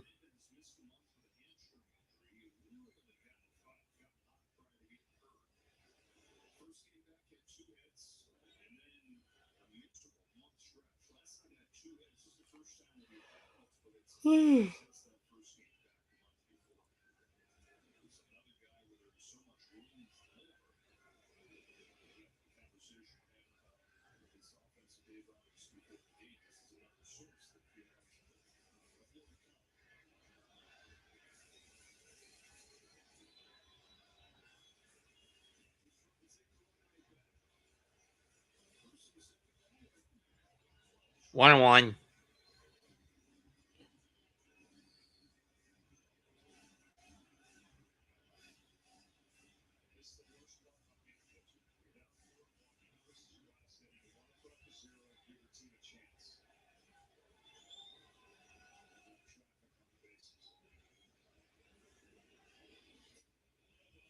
Three and one. 2-2. Or 1-2, excuse me.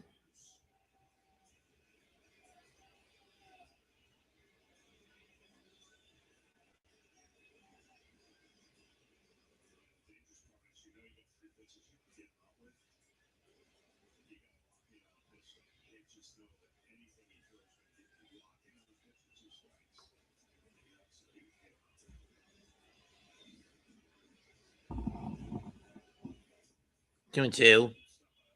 Good stop by Alvarez to ensure nobody moves up.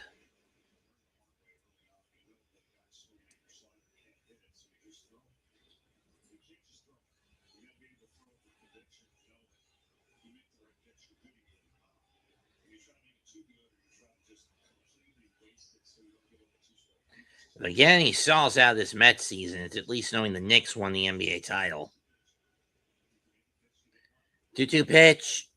Outside, full count. And I think at this point, you got to get McLean the hook.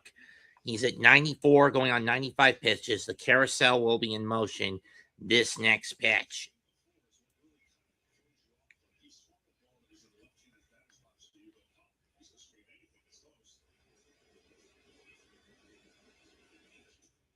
Ball 4. Second walk of the inning for McLean, and now you got to give him the damn hook.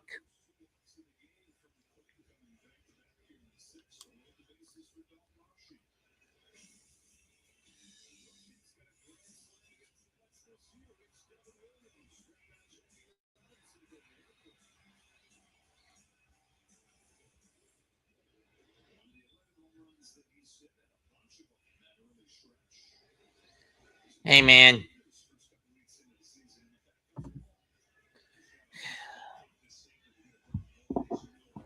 Ducks in the pond.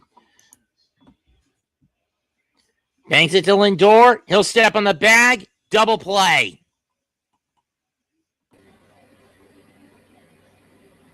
I know you can't stay for long.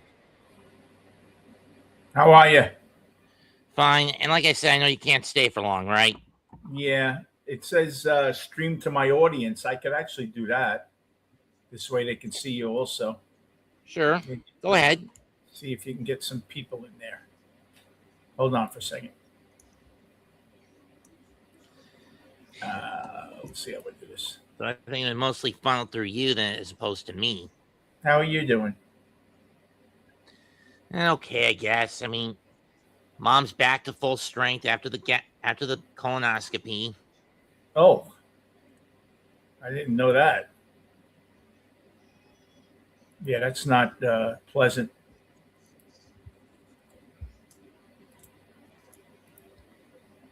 Spent a couple of hours out in downtown before the game started.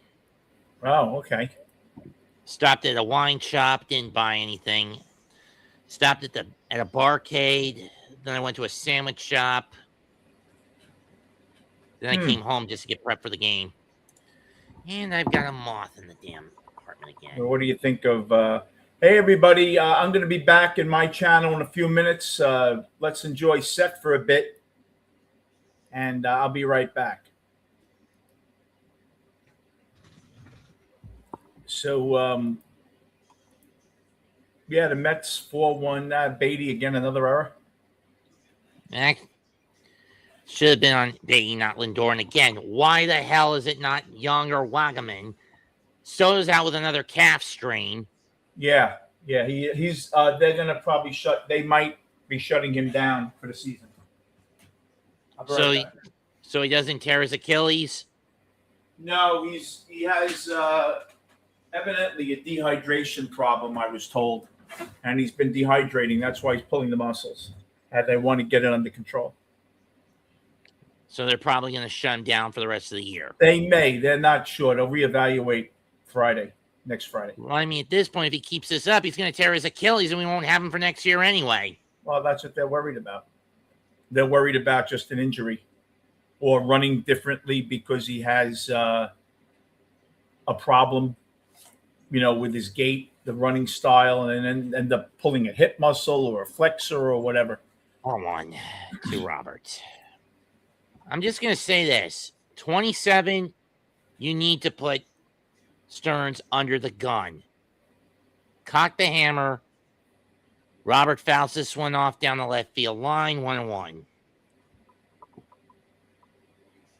And make him think. Byron Buxton waived his no trade clause. They're working on a deal, Philly in Minnesota.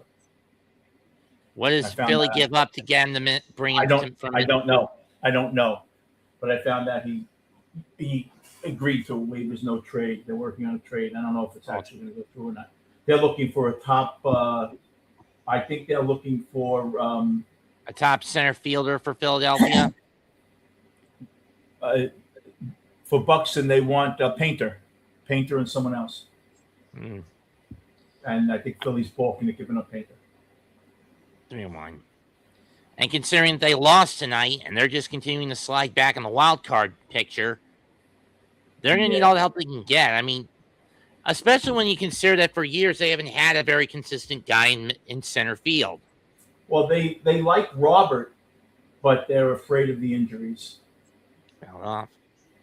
They like him a lot. They've been trying to get him for a few years, Philly. But doesn't Buxton have the same injury problem? Yeah, but he's more healthy than Robert. True. He's a better player. Walked him. Yamamoto's good. I mean, he was last year's World Series MVP. Yeah, he looked untouchable last year.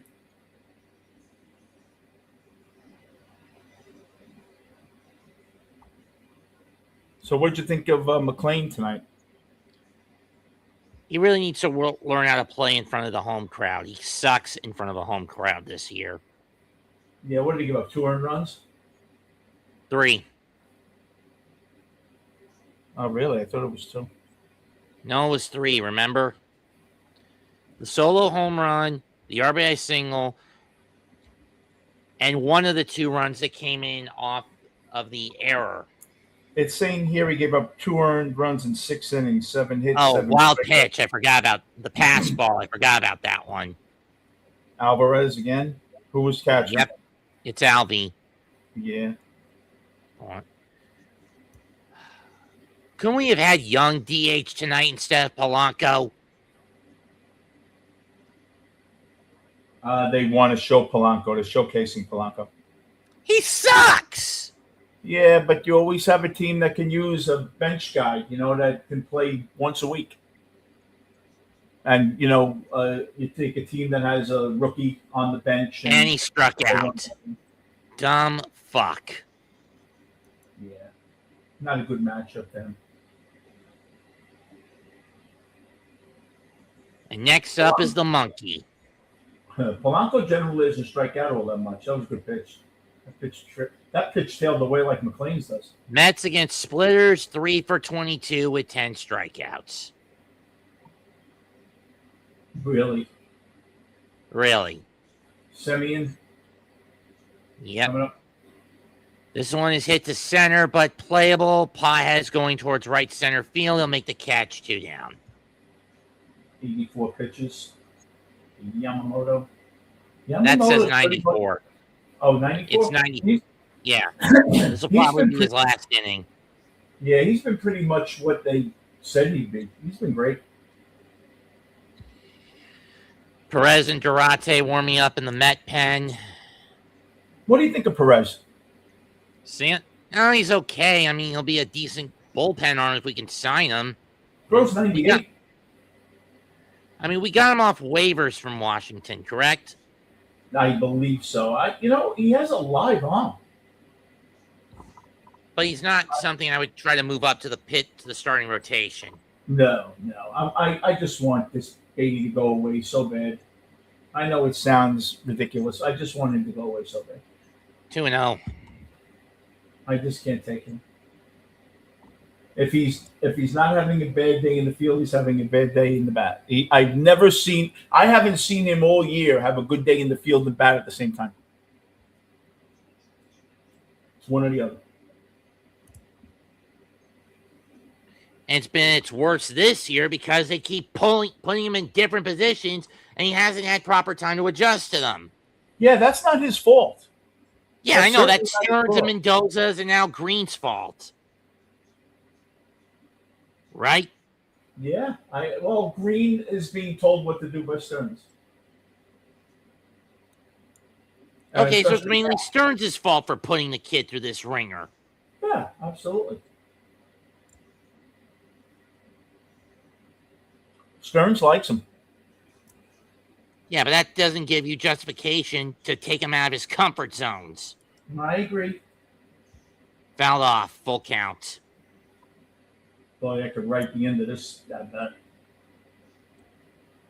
I think Beatty has as much chance of getting a hit as I do. I wish I could bet strikeout here. Outside of the 4th inning, Yamamoto was throwing double-digit pitches throughout the game. And it's upstairs, ball 4. No, they're going to challenge it, and I think he got busted. Yeah, of course. That's strike 3. Beatty against pitchers with an ERA under 3.25 is hitting 111 this year. And it was strike 3, as I guessed.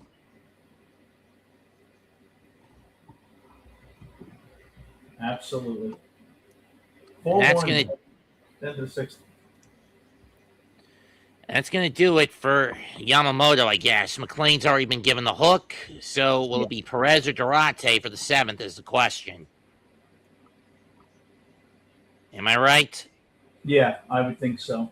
I'm going to keep you running in the background. I'm going to leave. I'll be back in a few minutes. All right. Everyone, thanks for coming in. Listen to Seth. He's terrific, and I will see you soon.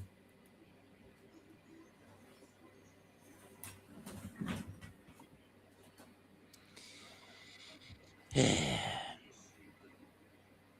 do a quick refresh on this.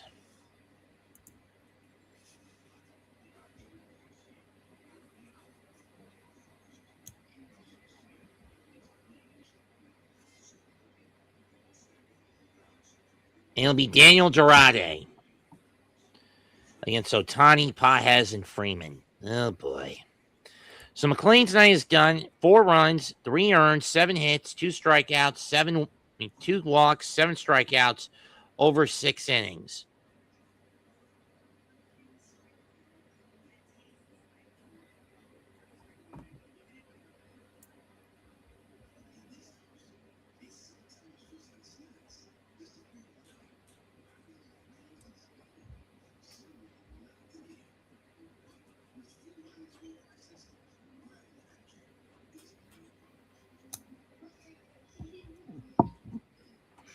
And the thing, I'm probably doing Yankees and Phillies tomorrow night.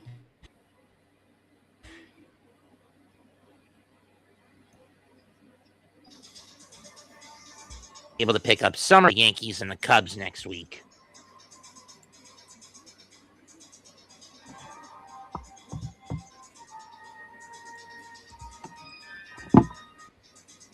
We're 2/3 of the way through this game. Old Ebbets Field in Brooklyn. And the Polo Grounds for the Mets in 62. Dodgers won the title in 55.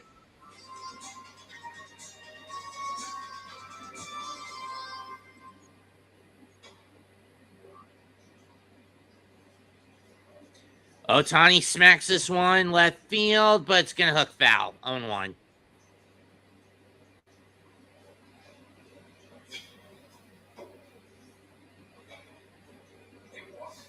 That's unless you have convinced them to not be like physical evidence, data evidence, which is shame. We don't understand how one defines whatever. Off the bat into the backstop, 0-2. There we go. Probably from the expression. Thus, measures of content go to the same. They'll be back. Just a matter of time. Okay, 6 ago. Alright. He was 73 years old when you killed. Shohei! Who got it? Ewing or Robert? Ewing. 1 down.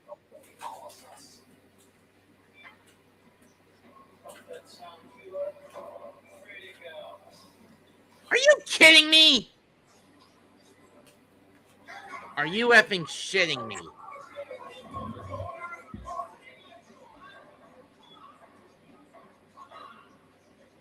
I can't do the FOD game this year because they put the damn game on Netflix. Left field shot by Pages. Ewing will catch it. 2 down.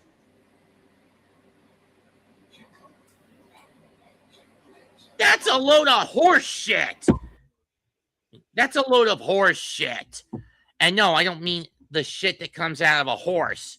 I didn't say horse shit, as in the shit that comes out of a horse, in the ass of a horse. I said that's complete and utter horse shit.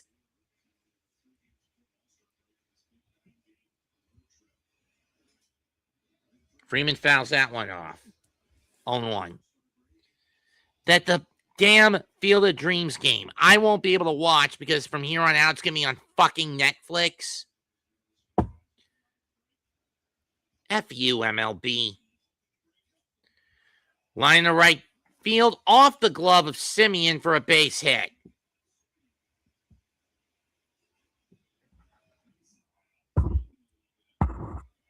And Freeman is now 3 out of 4 with 3 singles tonight.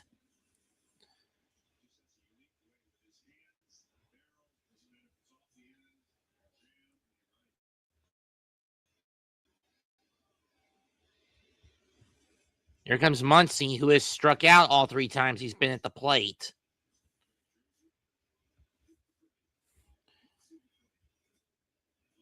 High velocity sinker, strike 1.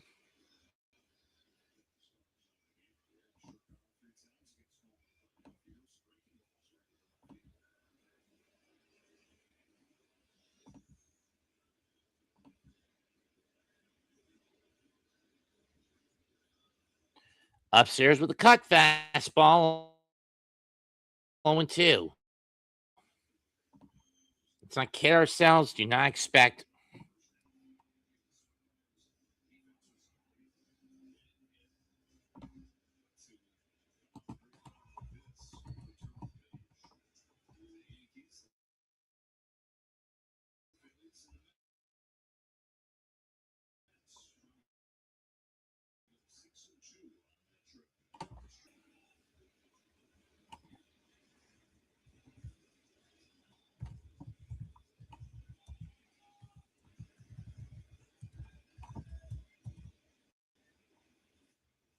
got him, and that's a golden sombrero for Muncie as it's now time to stretch.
Going once, going twice.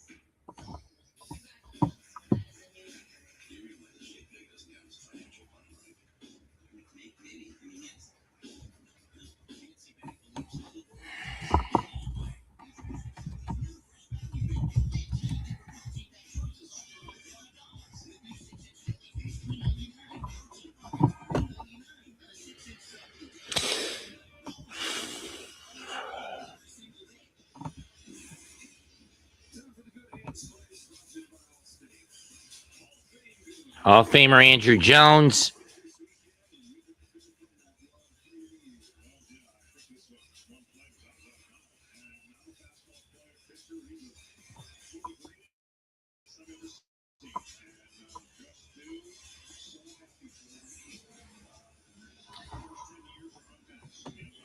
Andrew will be inducted into the MLB Hall of Fame class of 2026 this season.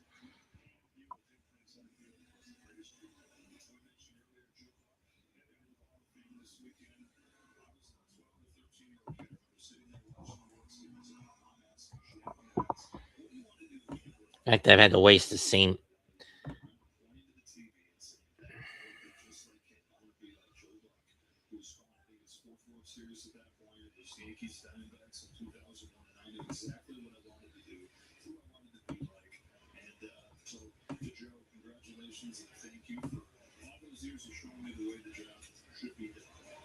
Foul off to the backstop on one.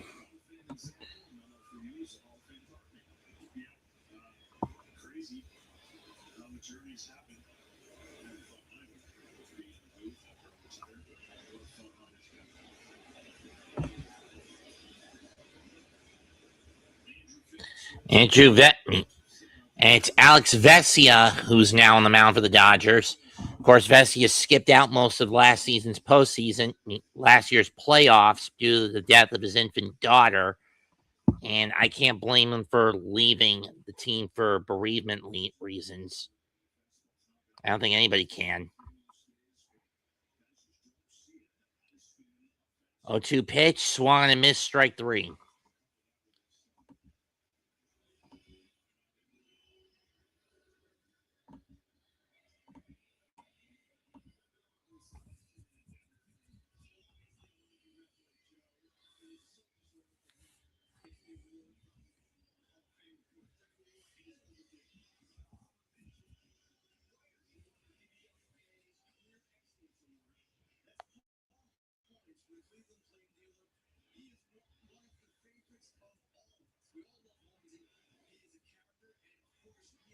First pitch to AJ.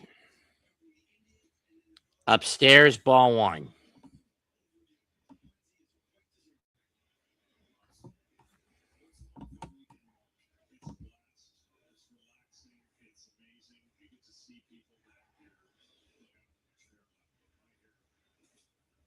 Fouled off to the backstop. 0-1. 1-1.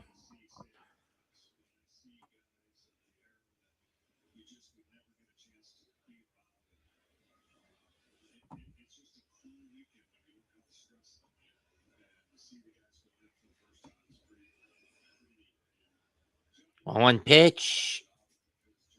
In there, strike two. Fastball again.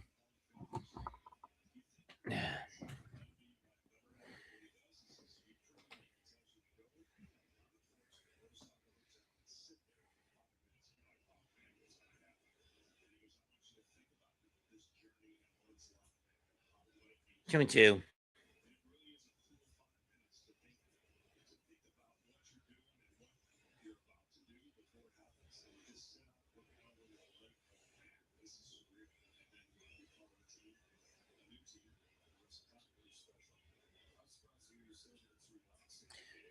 Slow roller. Muncy gonna have to fire fast.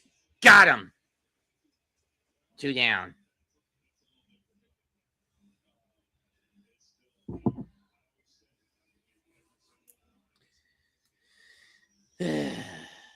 Here's Lindor.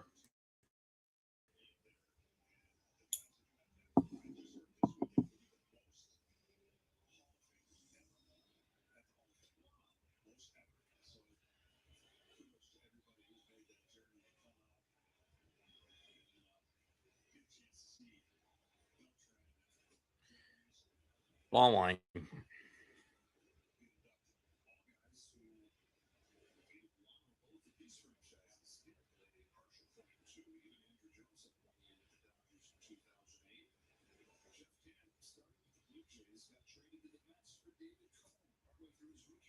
Ball two.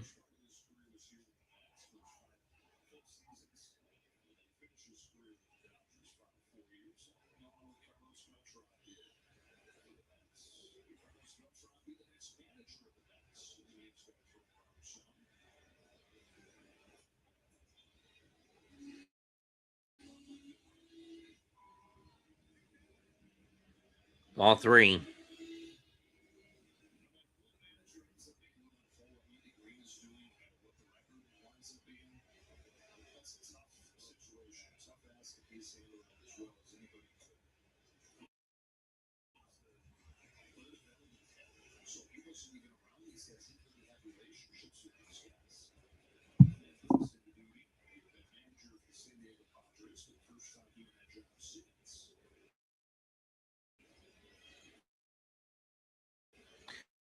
Three one to Lindor.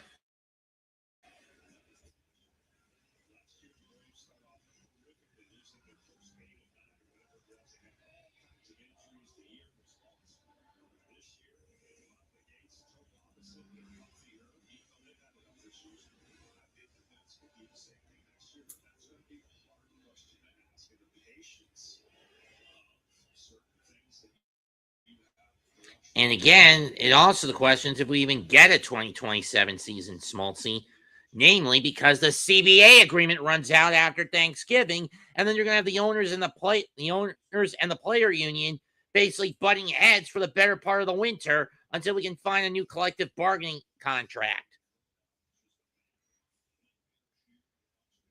Russian going out to try to calm Vesia down. And regardless of who the Mets pick, I just want three things from them. One, no more Yankee holdovers. We stop trying to copycat the New York Yankees. Two, no analytics. And three, give me someone who is actually fucking qualified to be the damn manager. A man who can run, who has command presence in the dugout. Not a brain dead twat who has no qualifications.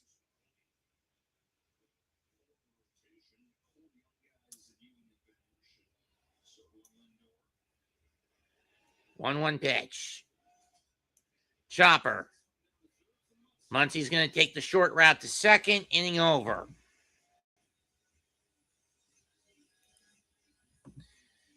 7 innings down, 2 to go, 4-1 Dodgers. Guess I'm getting out of this thing pretty quickly.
Instant cold cash on everything store-wide.com.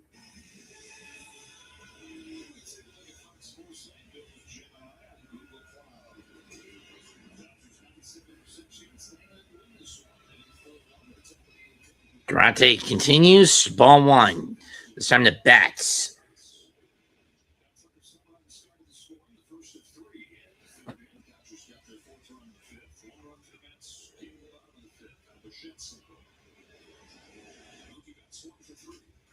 Ground ball scooped up by Beatty. He's going to race, or rather, it's by Simeon, who Beatty has to race to the bag, and he just barely beats Betts to it. 1 down.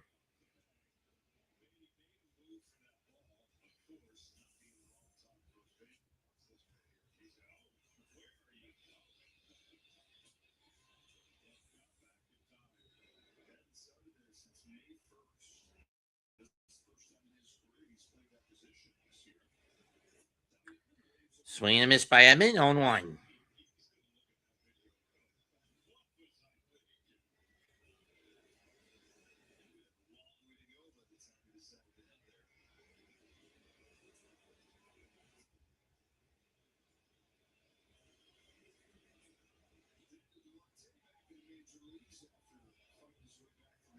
One one.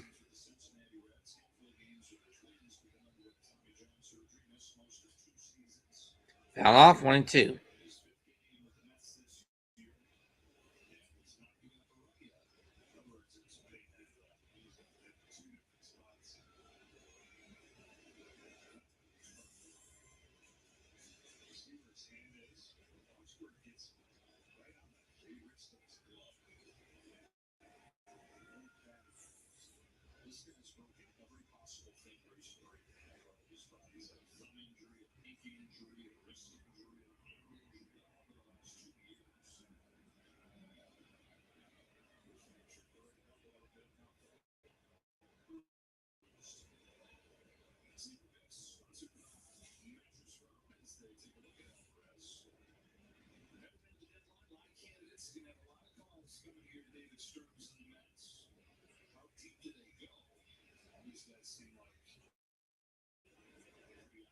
pieces for them to trade. Either not going to be free agents at the end of the season or in one more year. As Edmund gets in on his 2-strike pitch. And Edmund gets plunked. So, man on.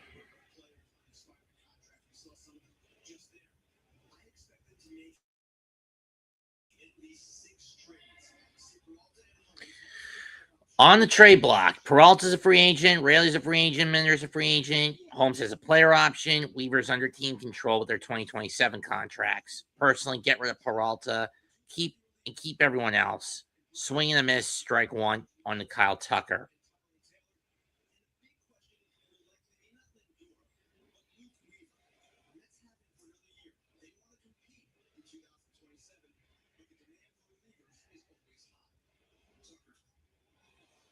Fouled off, 0-2.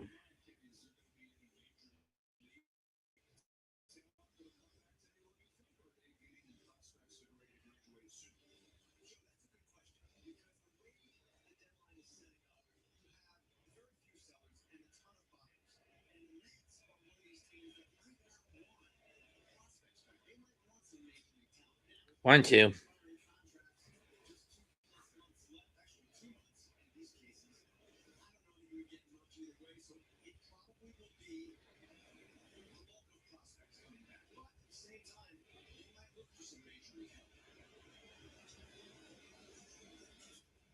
Fouled off the foot. We'll do it again.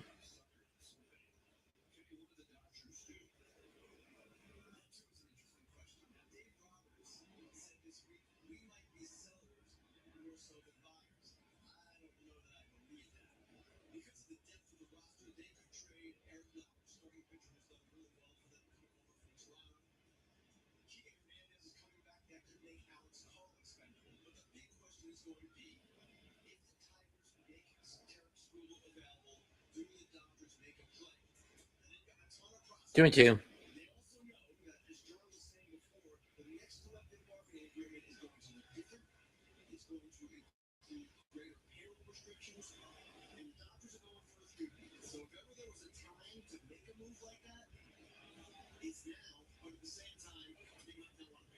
Fell off. We'll do it again.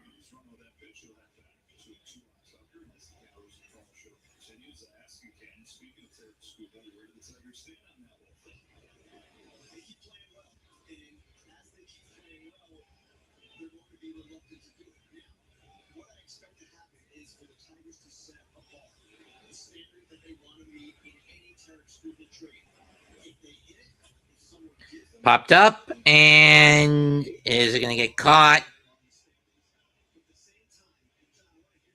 No, it didn't.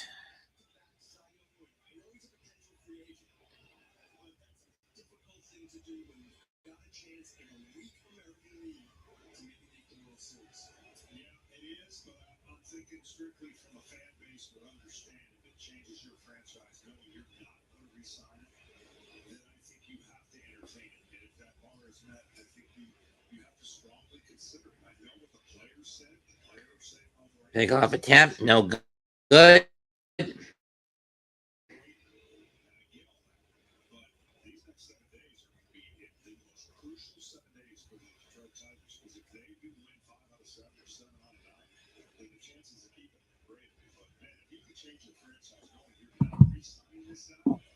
That's two.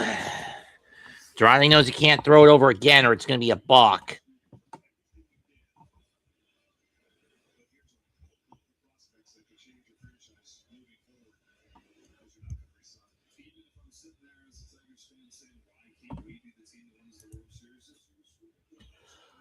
Look out.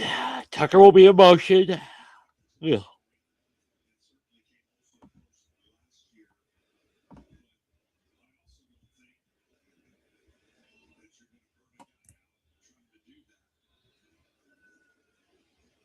Tucker goes, and that's foul. We'll do it again.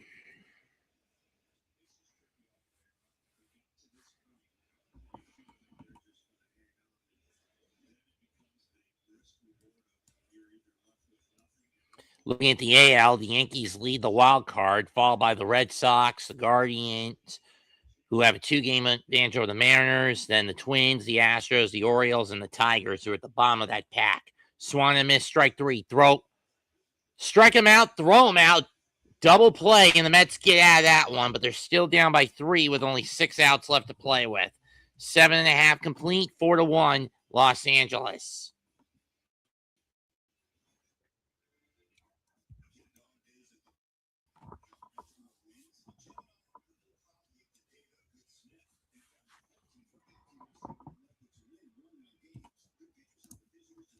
I'll just by letting a bunch of mutts into the house, huh? Bollocks.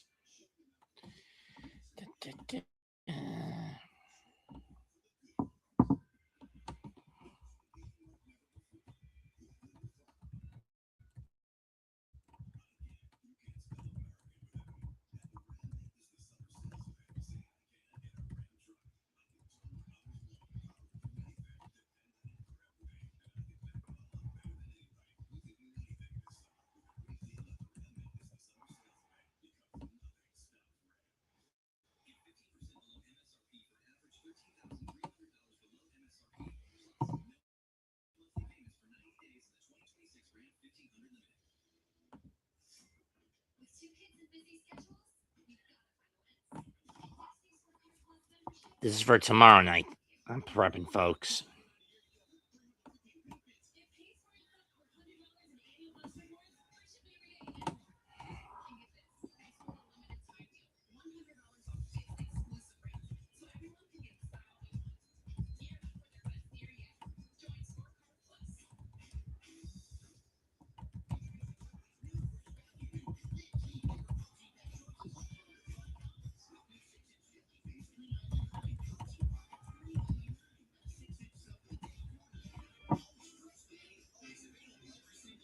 Being a business owner takes hard work and a whole lot of miles. We chose the Capital One Venture and Business Card. We earn unlimited double miles on every purchase. And by purchasing Capital, we can spend more and earn more. What's in your wallet?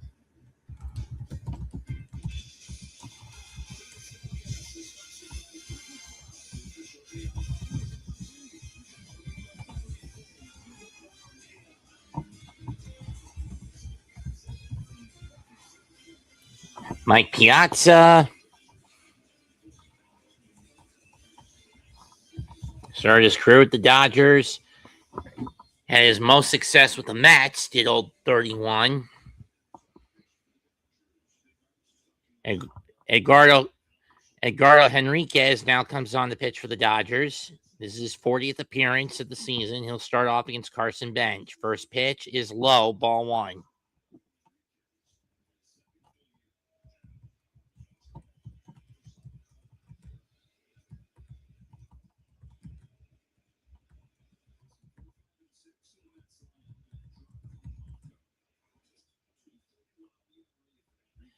Catches the corner, strike 1.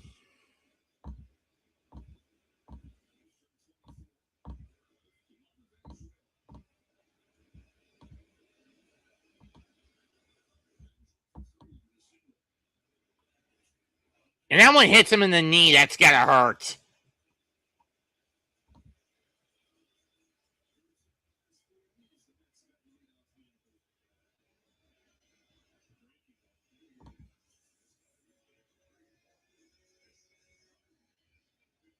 Skipped off the ground and hit him in the knee. Hit him in the shin. That has to hurt.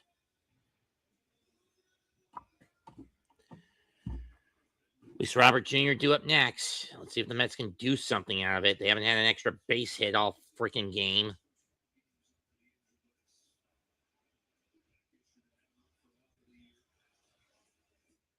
That one almost hits Robert. Ball 1, a 101 sinker that doesn't even sink.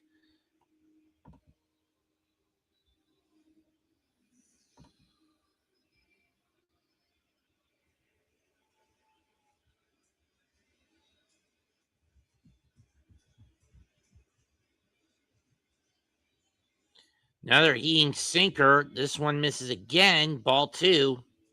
Though it is a little lower than the last one. So Enriquez is having a little command issue with four of his first 5.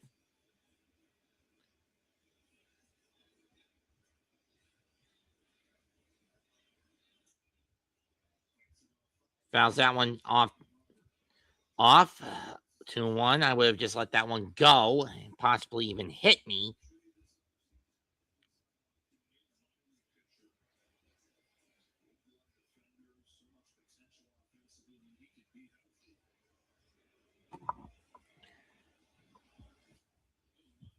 Another foul off to the backstop. It's been nothing but heaters from Henriquez.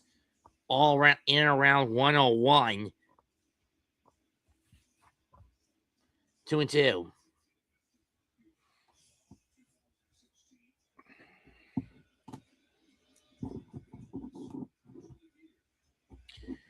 Two pitch. Going to go low with a slider at 88, and Robert doesn't even take it. Full count. Do you send Benj on this pitch? I honestly don't think so.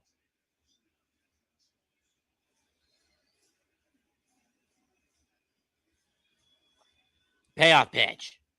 Fouled off. And foul off the plate. We'll do it again.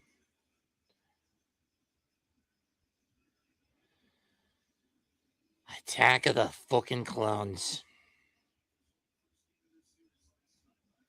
Oscar Brazaban warming up in the Met pen for the 9th.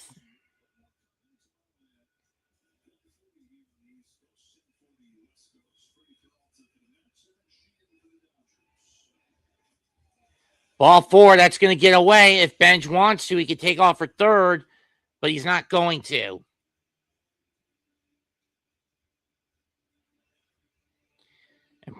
And Dodgers pitching coach Mark Pryor is going to have a little talk with Henriquez to try to calm him down. Coming up on August 9th, IndyCar heads to Portland.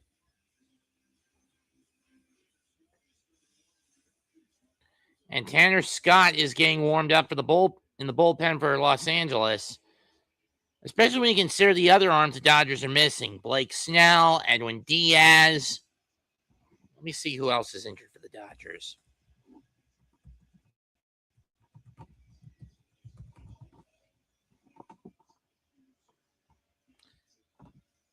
Tyler Glasnow, Bobby Miller, Gavin Stone, Seth Halvorsen, Ben Kasparius, Jake Cousins, Blake Trinan, and Brusdar Greatroll, just to name a few. Here's Polanco.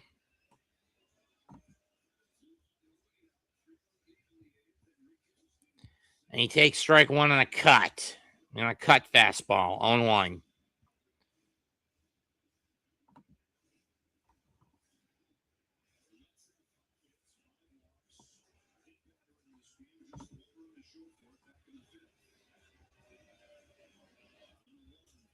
That's fouled off the plate, 0-2.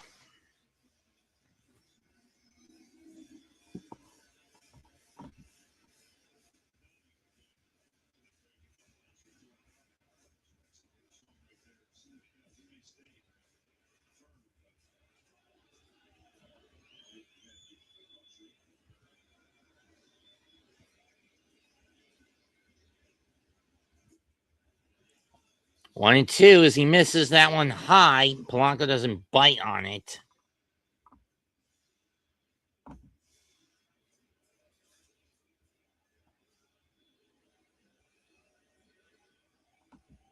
It's your end. 2-2.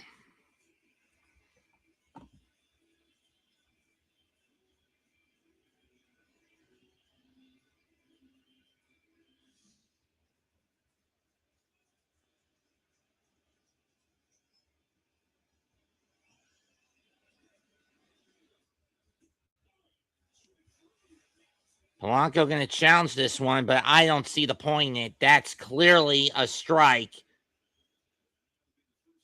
And it is.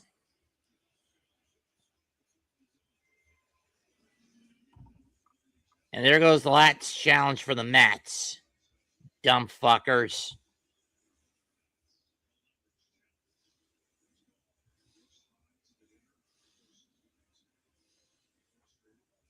And again, I question why the hell is Polanco even in this lineup? Oh, wait, it's because Stearns wanted to pass him off as a first baseman. That was selfish, self-indulgent, and fucking incompetent of him. Marcus Semien up next. First pitch.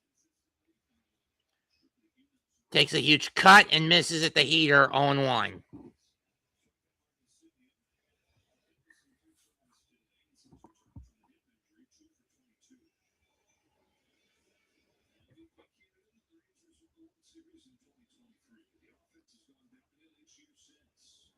Including this year, ball 1. I mean, whenever Stearns decides to finally own up to his mistake and correct it,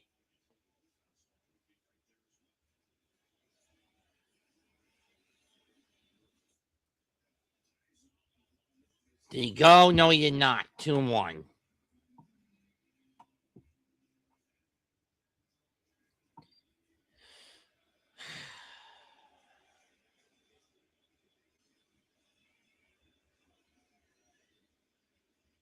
Two one pitch. Swings and misses again. 2-2. This one a high fastball that just caught the edge.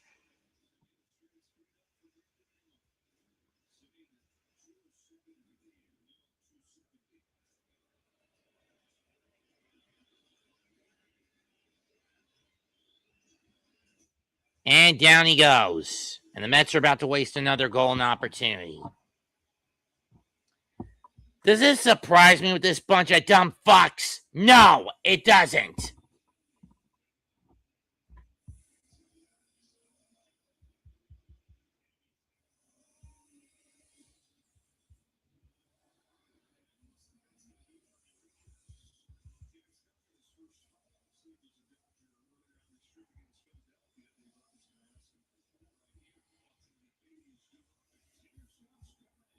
Here comes Tanner Scott.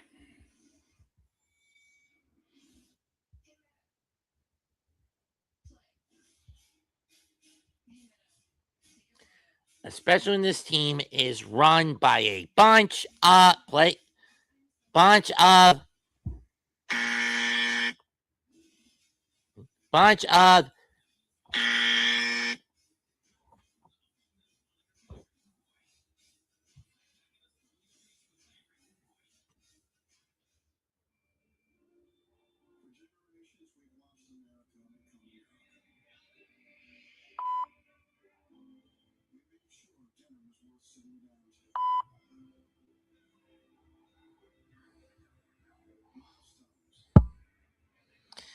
Edgardo Henrique out, Tanner Scott in.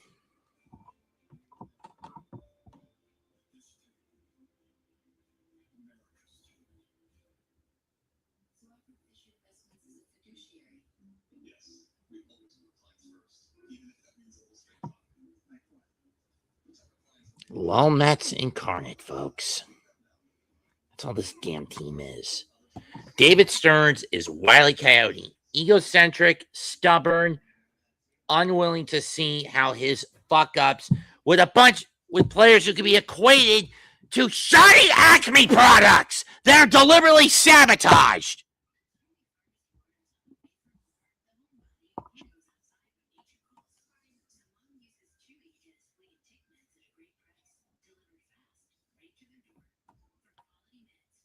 Is there any wonder why Wile E. Coyote is fucking suing the Acme Corporation next month for fucking him over with bullshit products to ensure he'll never catch the Roadrunner? I don't think there is.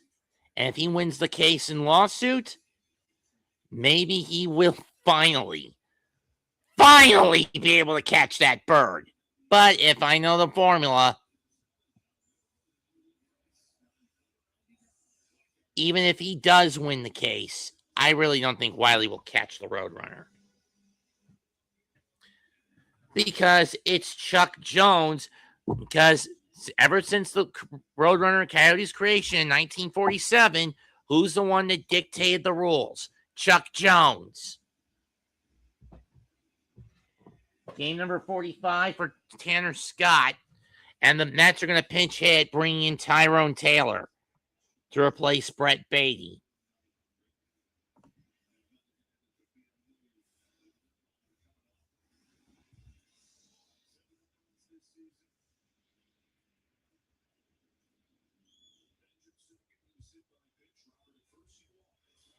And they've been stuck there since. Strike one, went after the slider.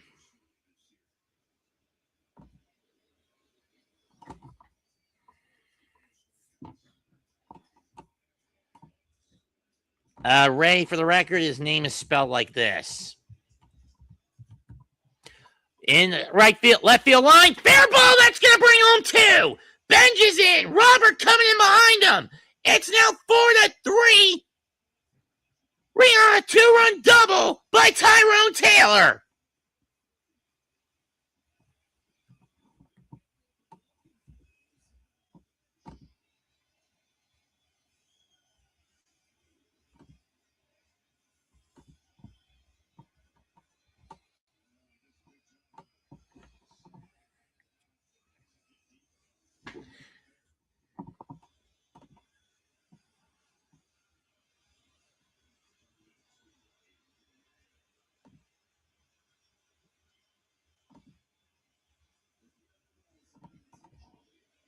And they're gonna let Alvarez get a free pass.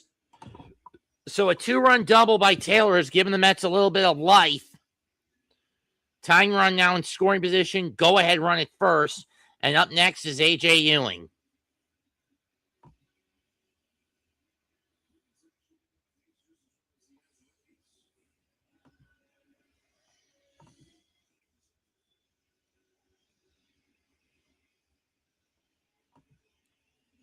Why just spell it wrong? Wrong is with a Y instead of it being with a second E. In any case, first pitch. Outside ball one.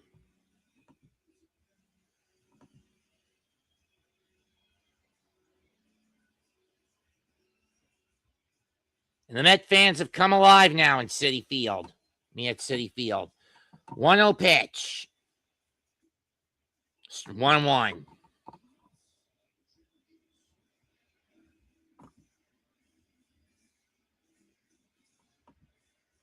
Yeah, it is a bullshit call.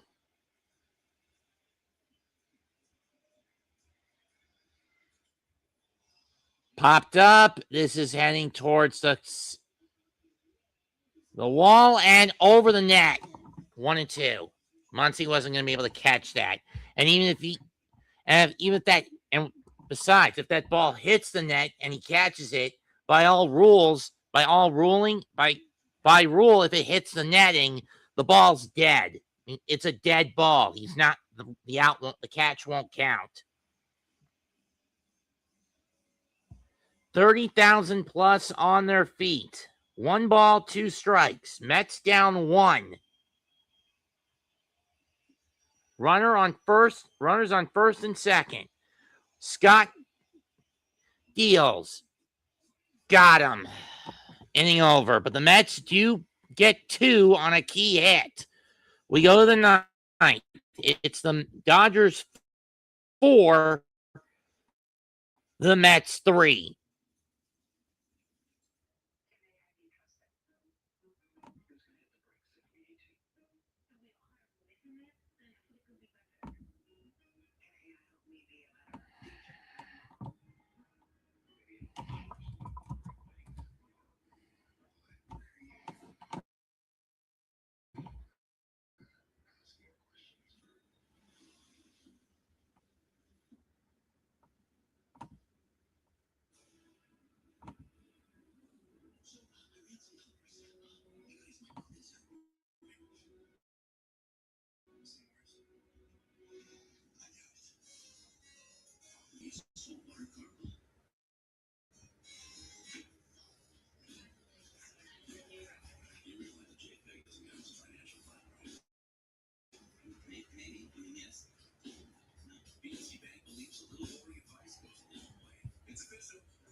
Because Kevin's going to be busy doing AEW Redemption tomorrow night.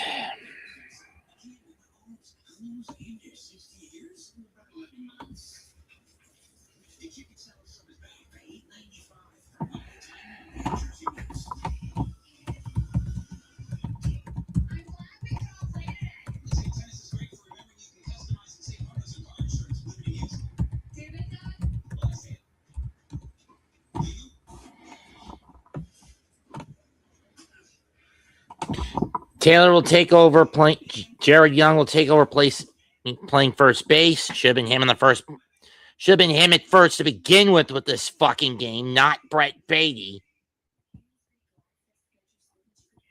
But Stearns deliberately sabotages because he likes managers who are analytical fucking puppets. Or nothing but analytically driven fucking puppets.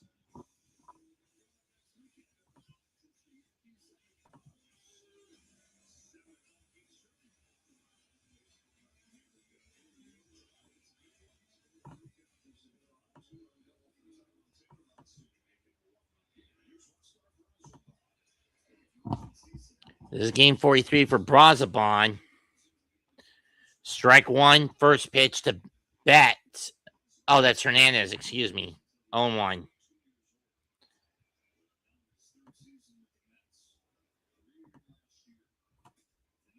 1-1.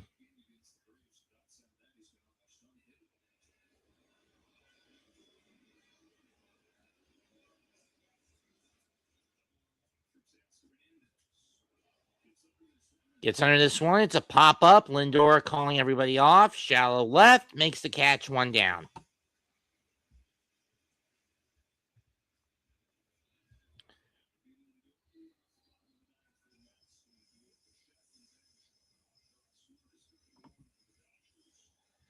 And getting ready to close it out is Stewart.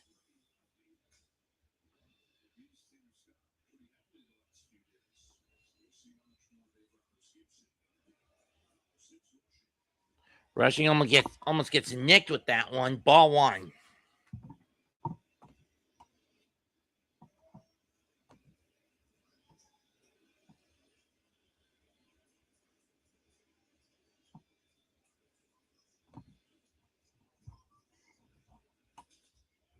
Ripped, caught by Young, 2 down. This is why it should have been Young starting tonight at first, not Beatty. Much surer hands at first than Beatty will ever have. And here comes Shohei Ohtani to try to get an insurance run here for the Dodgers.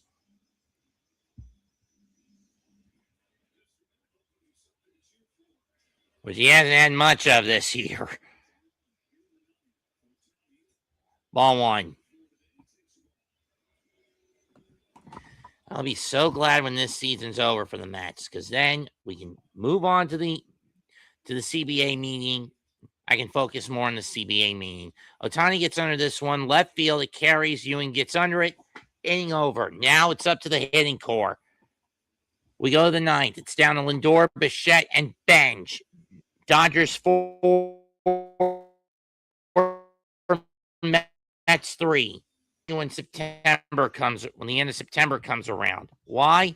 Because then, one, I can focus on actual playoff baseball, and two, with certain games, and two, then I can set my sight towards December, the CBA meeting, i.e., the CBA meetings, and the collective bargaining agreement meetings. When those finally roll around, what do you think I'm stuck having to worry about? How much of the season's going to get eaten by a player strike? And by a player strike because they don't want cap space and because they don't want a salary cap enforced on them.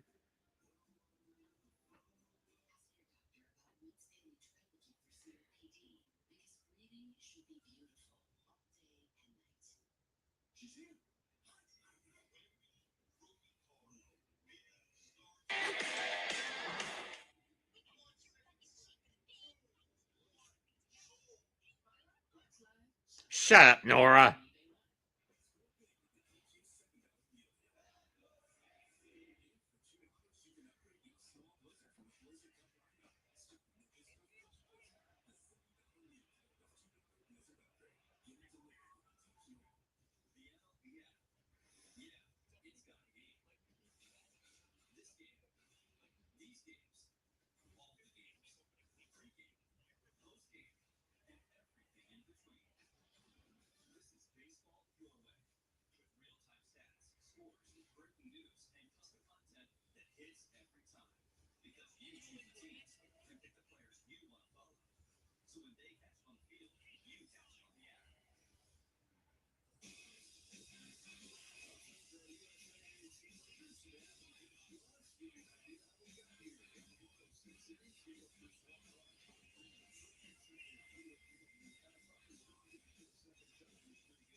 Ball one from Brock Stewart to to Francisco Lindor. 1-0. Lindor has walked twice, popped up, and flown out. 1-1, no challenges left, so Lindor can't really challenge that. There's nothing really Lindor can do about it. Because Polanco was stupid enough to give up the challenge.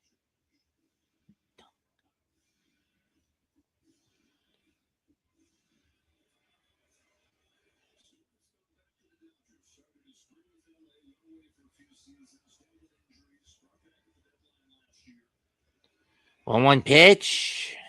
Too far in, too low and in, 2-1.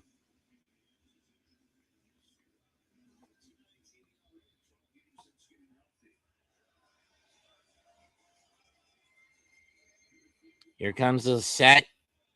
Kicks and deals. Driven down the right field line, but it's going to hook foul. 2-2.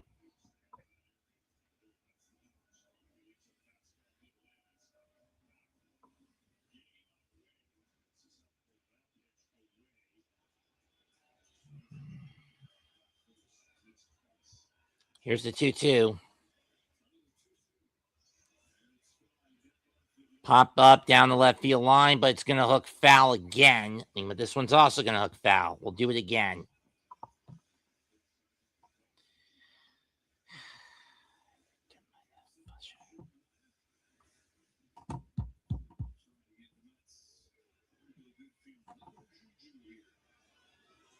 And the very least, get Nolan McLean off the hook. 2-2 goes down swinging. 1 down.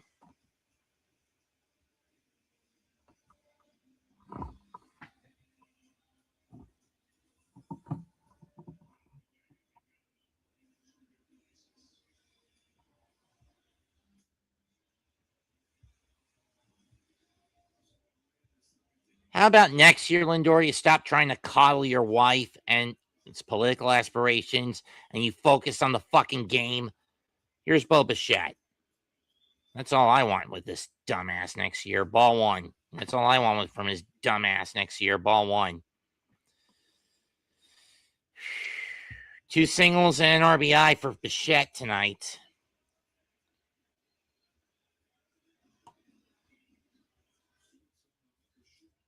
Slow chopper. On the hop bets. 2 down.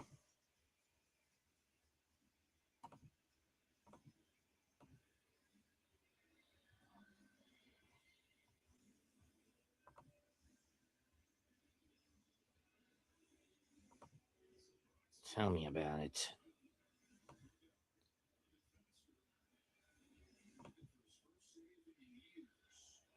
Stewart looking for his first save in years, and it's Benj now up.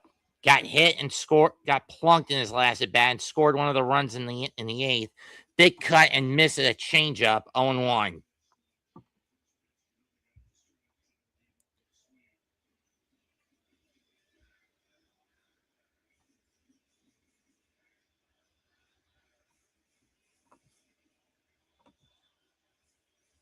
0-1 pitch.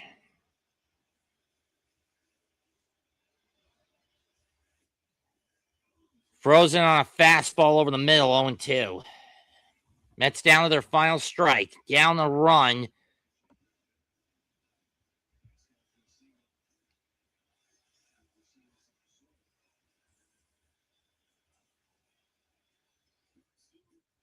Got him swinging. Brock Stewart picks his first save up in years. Dodgers win 4-3. Game over. How am I not fucking surprised by that? That's it for tonight's game call. I'll be back tomorrow night for Yankees versus Phillies. Comment, like, and subscribe to my channel and the Jedi Sports Media Network. This is Mets2128 signing off. Goodbye, good night, bang, and may the sports be with you always.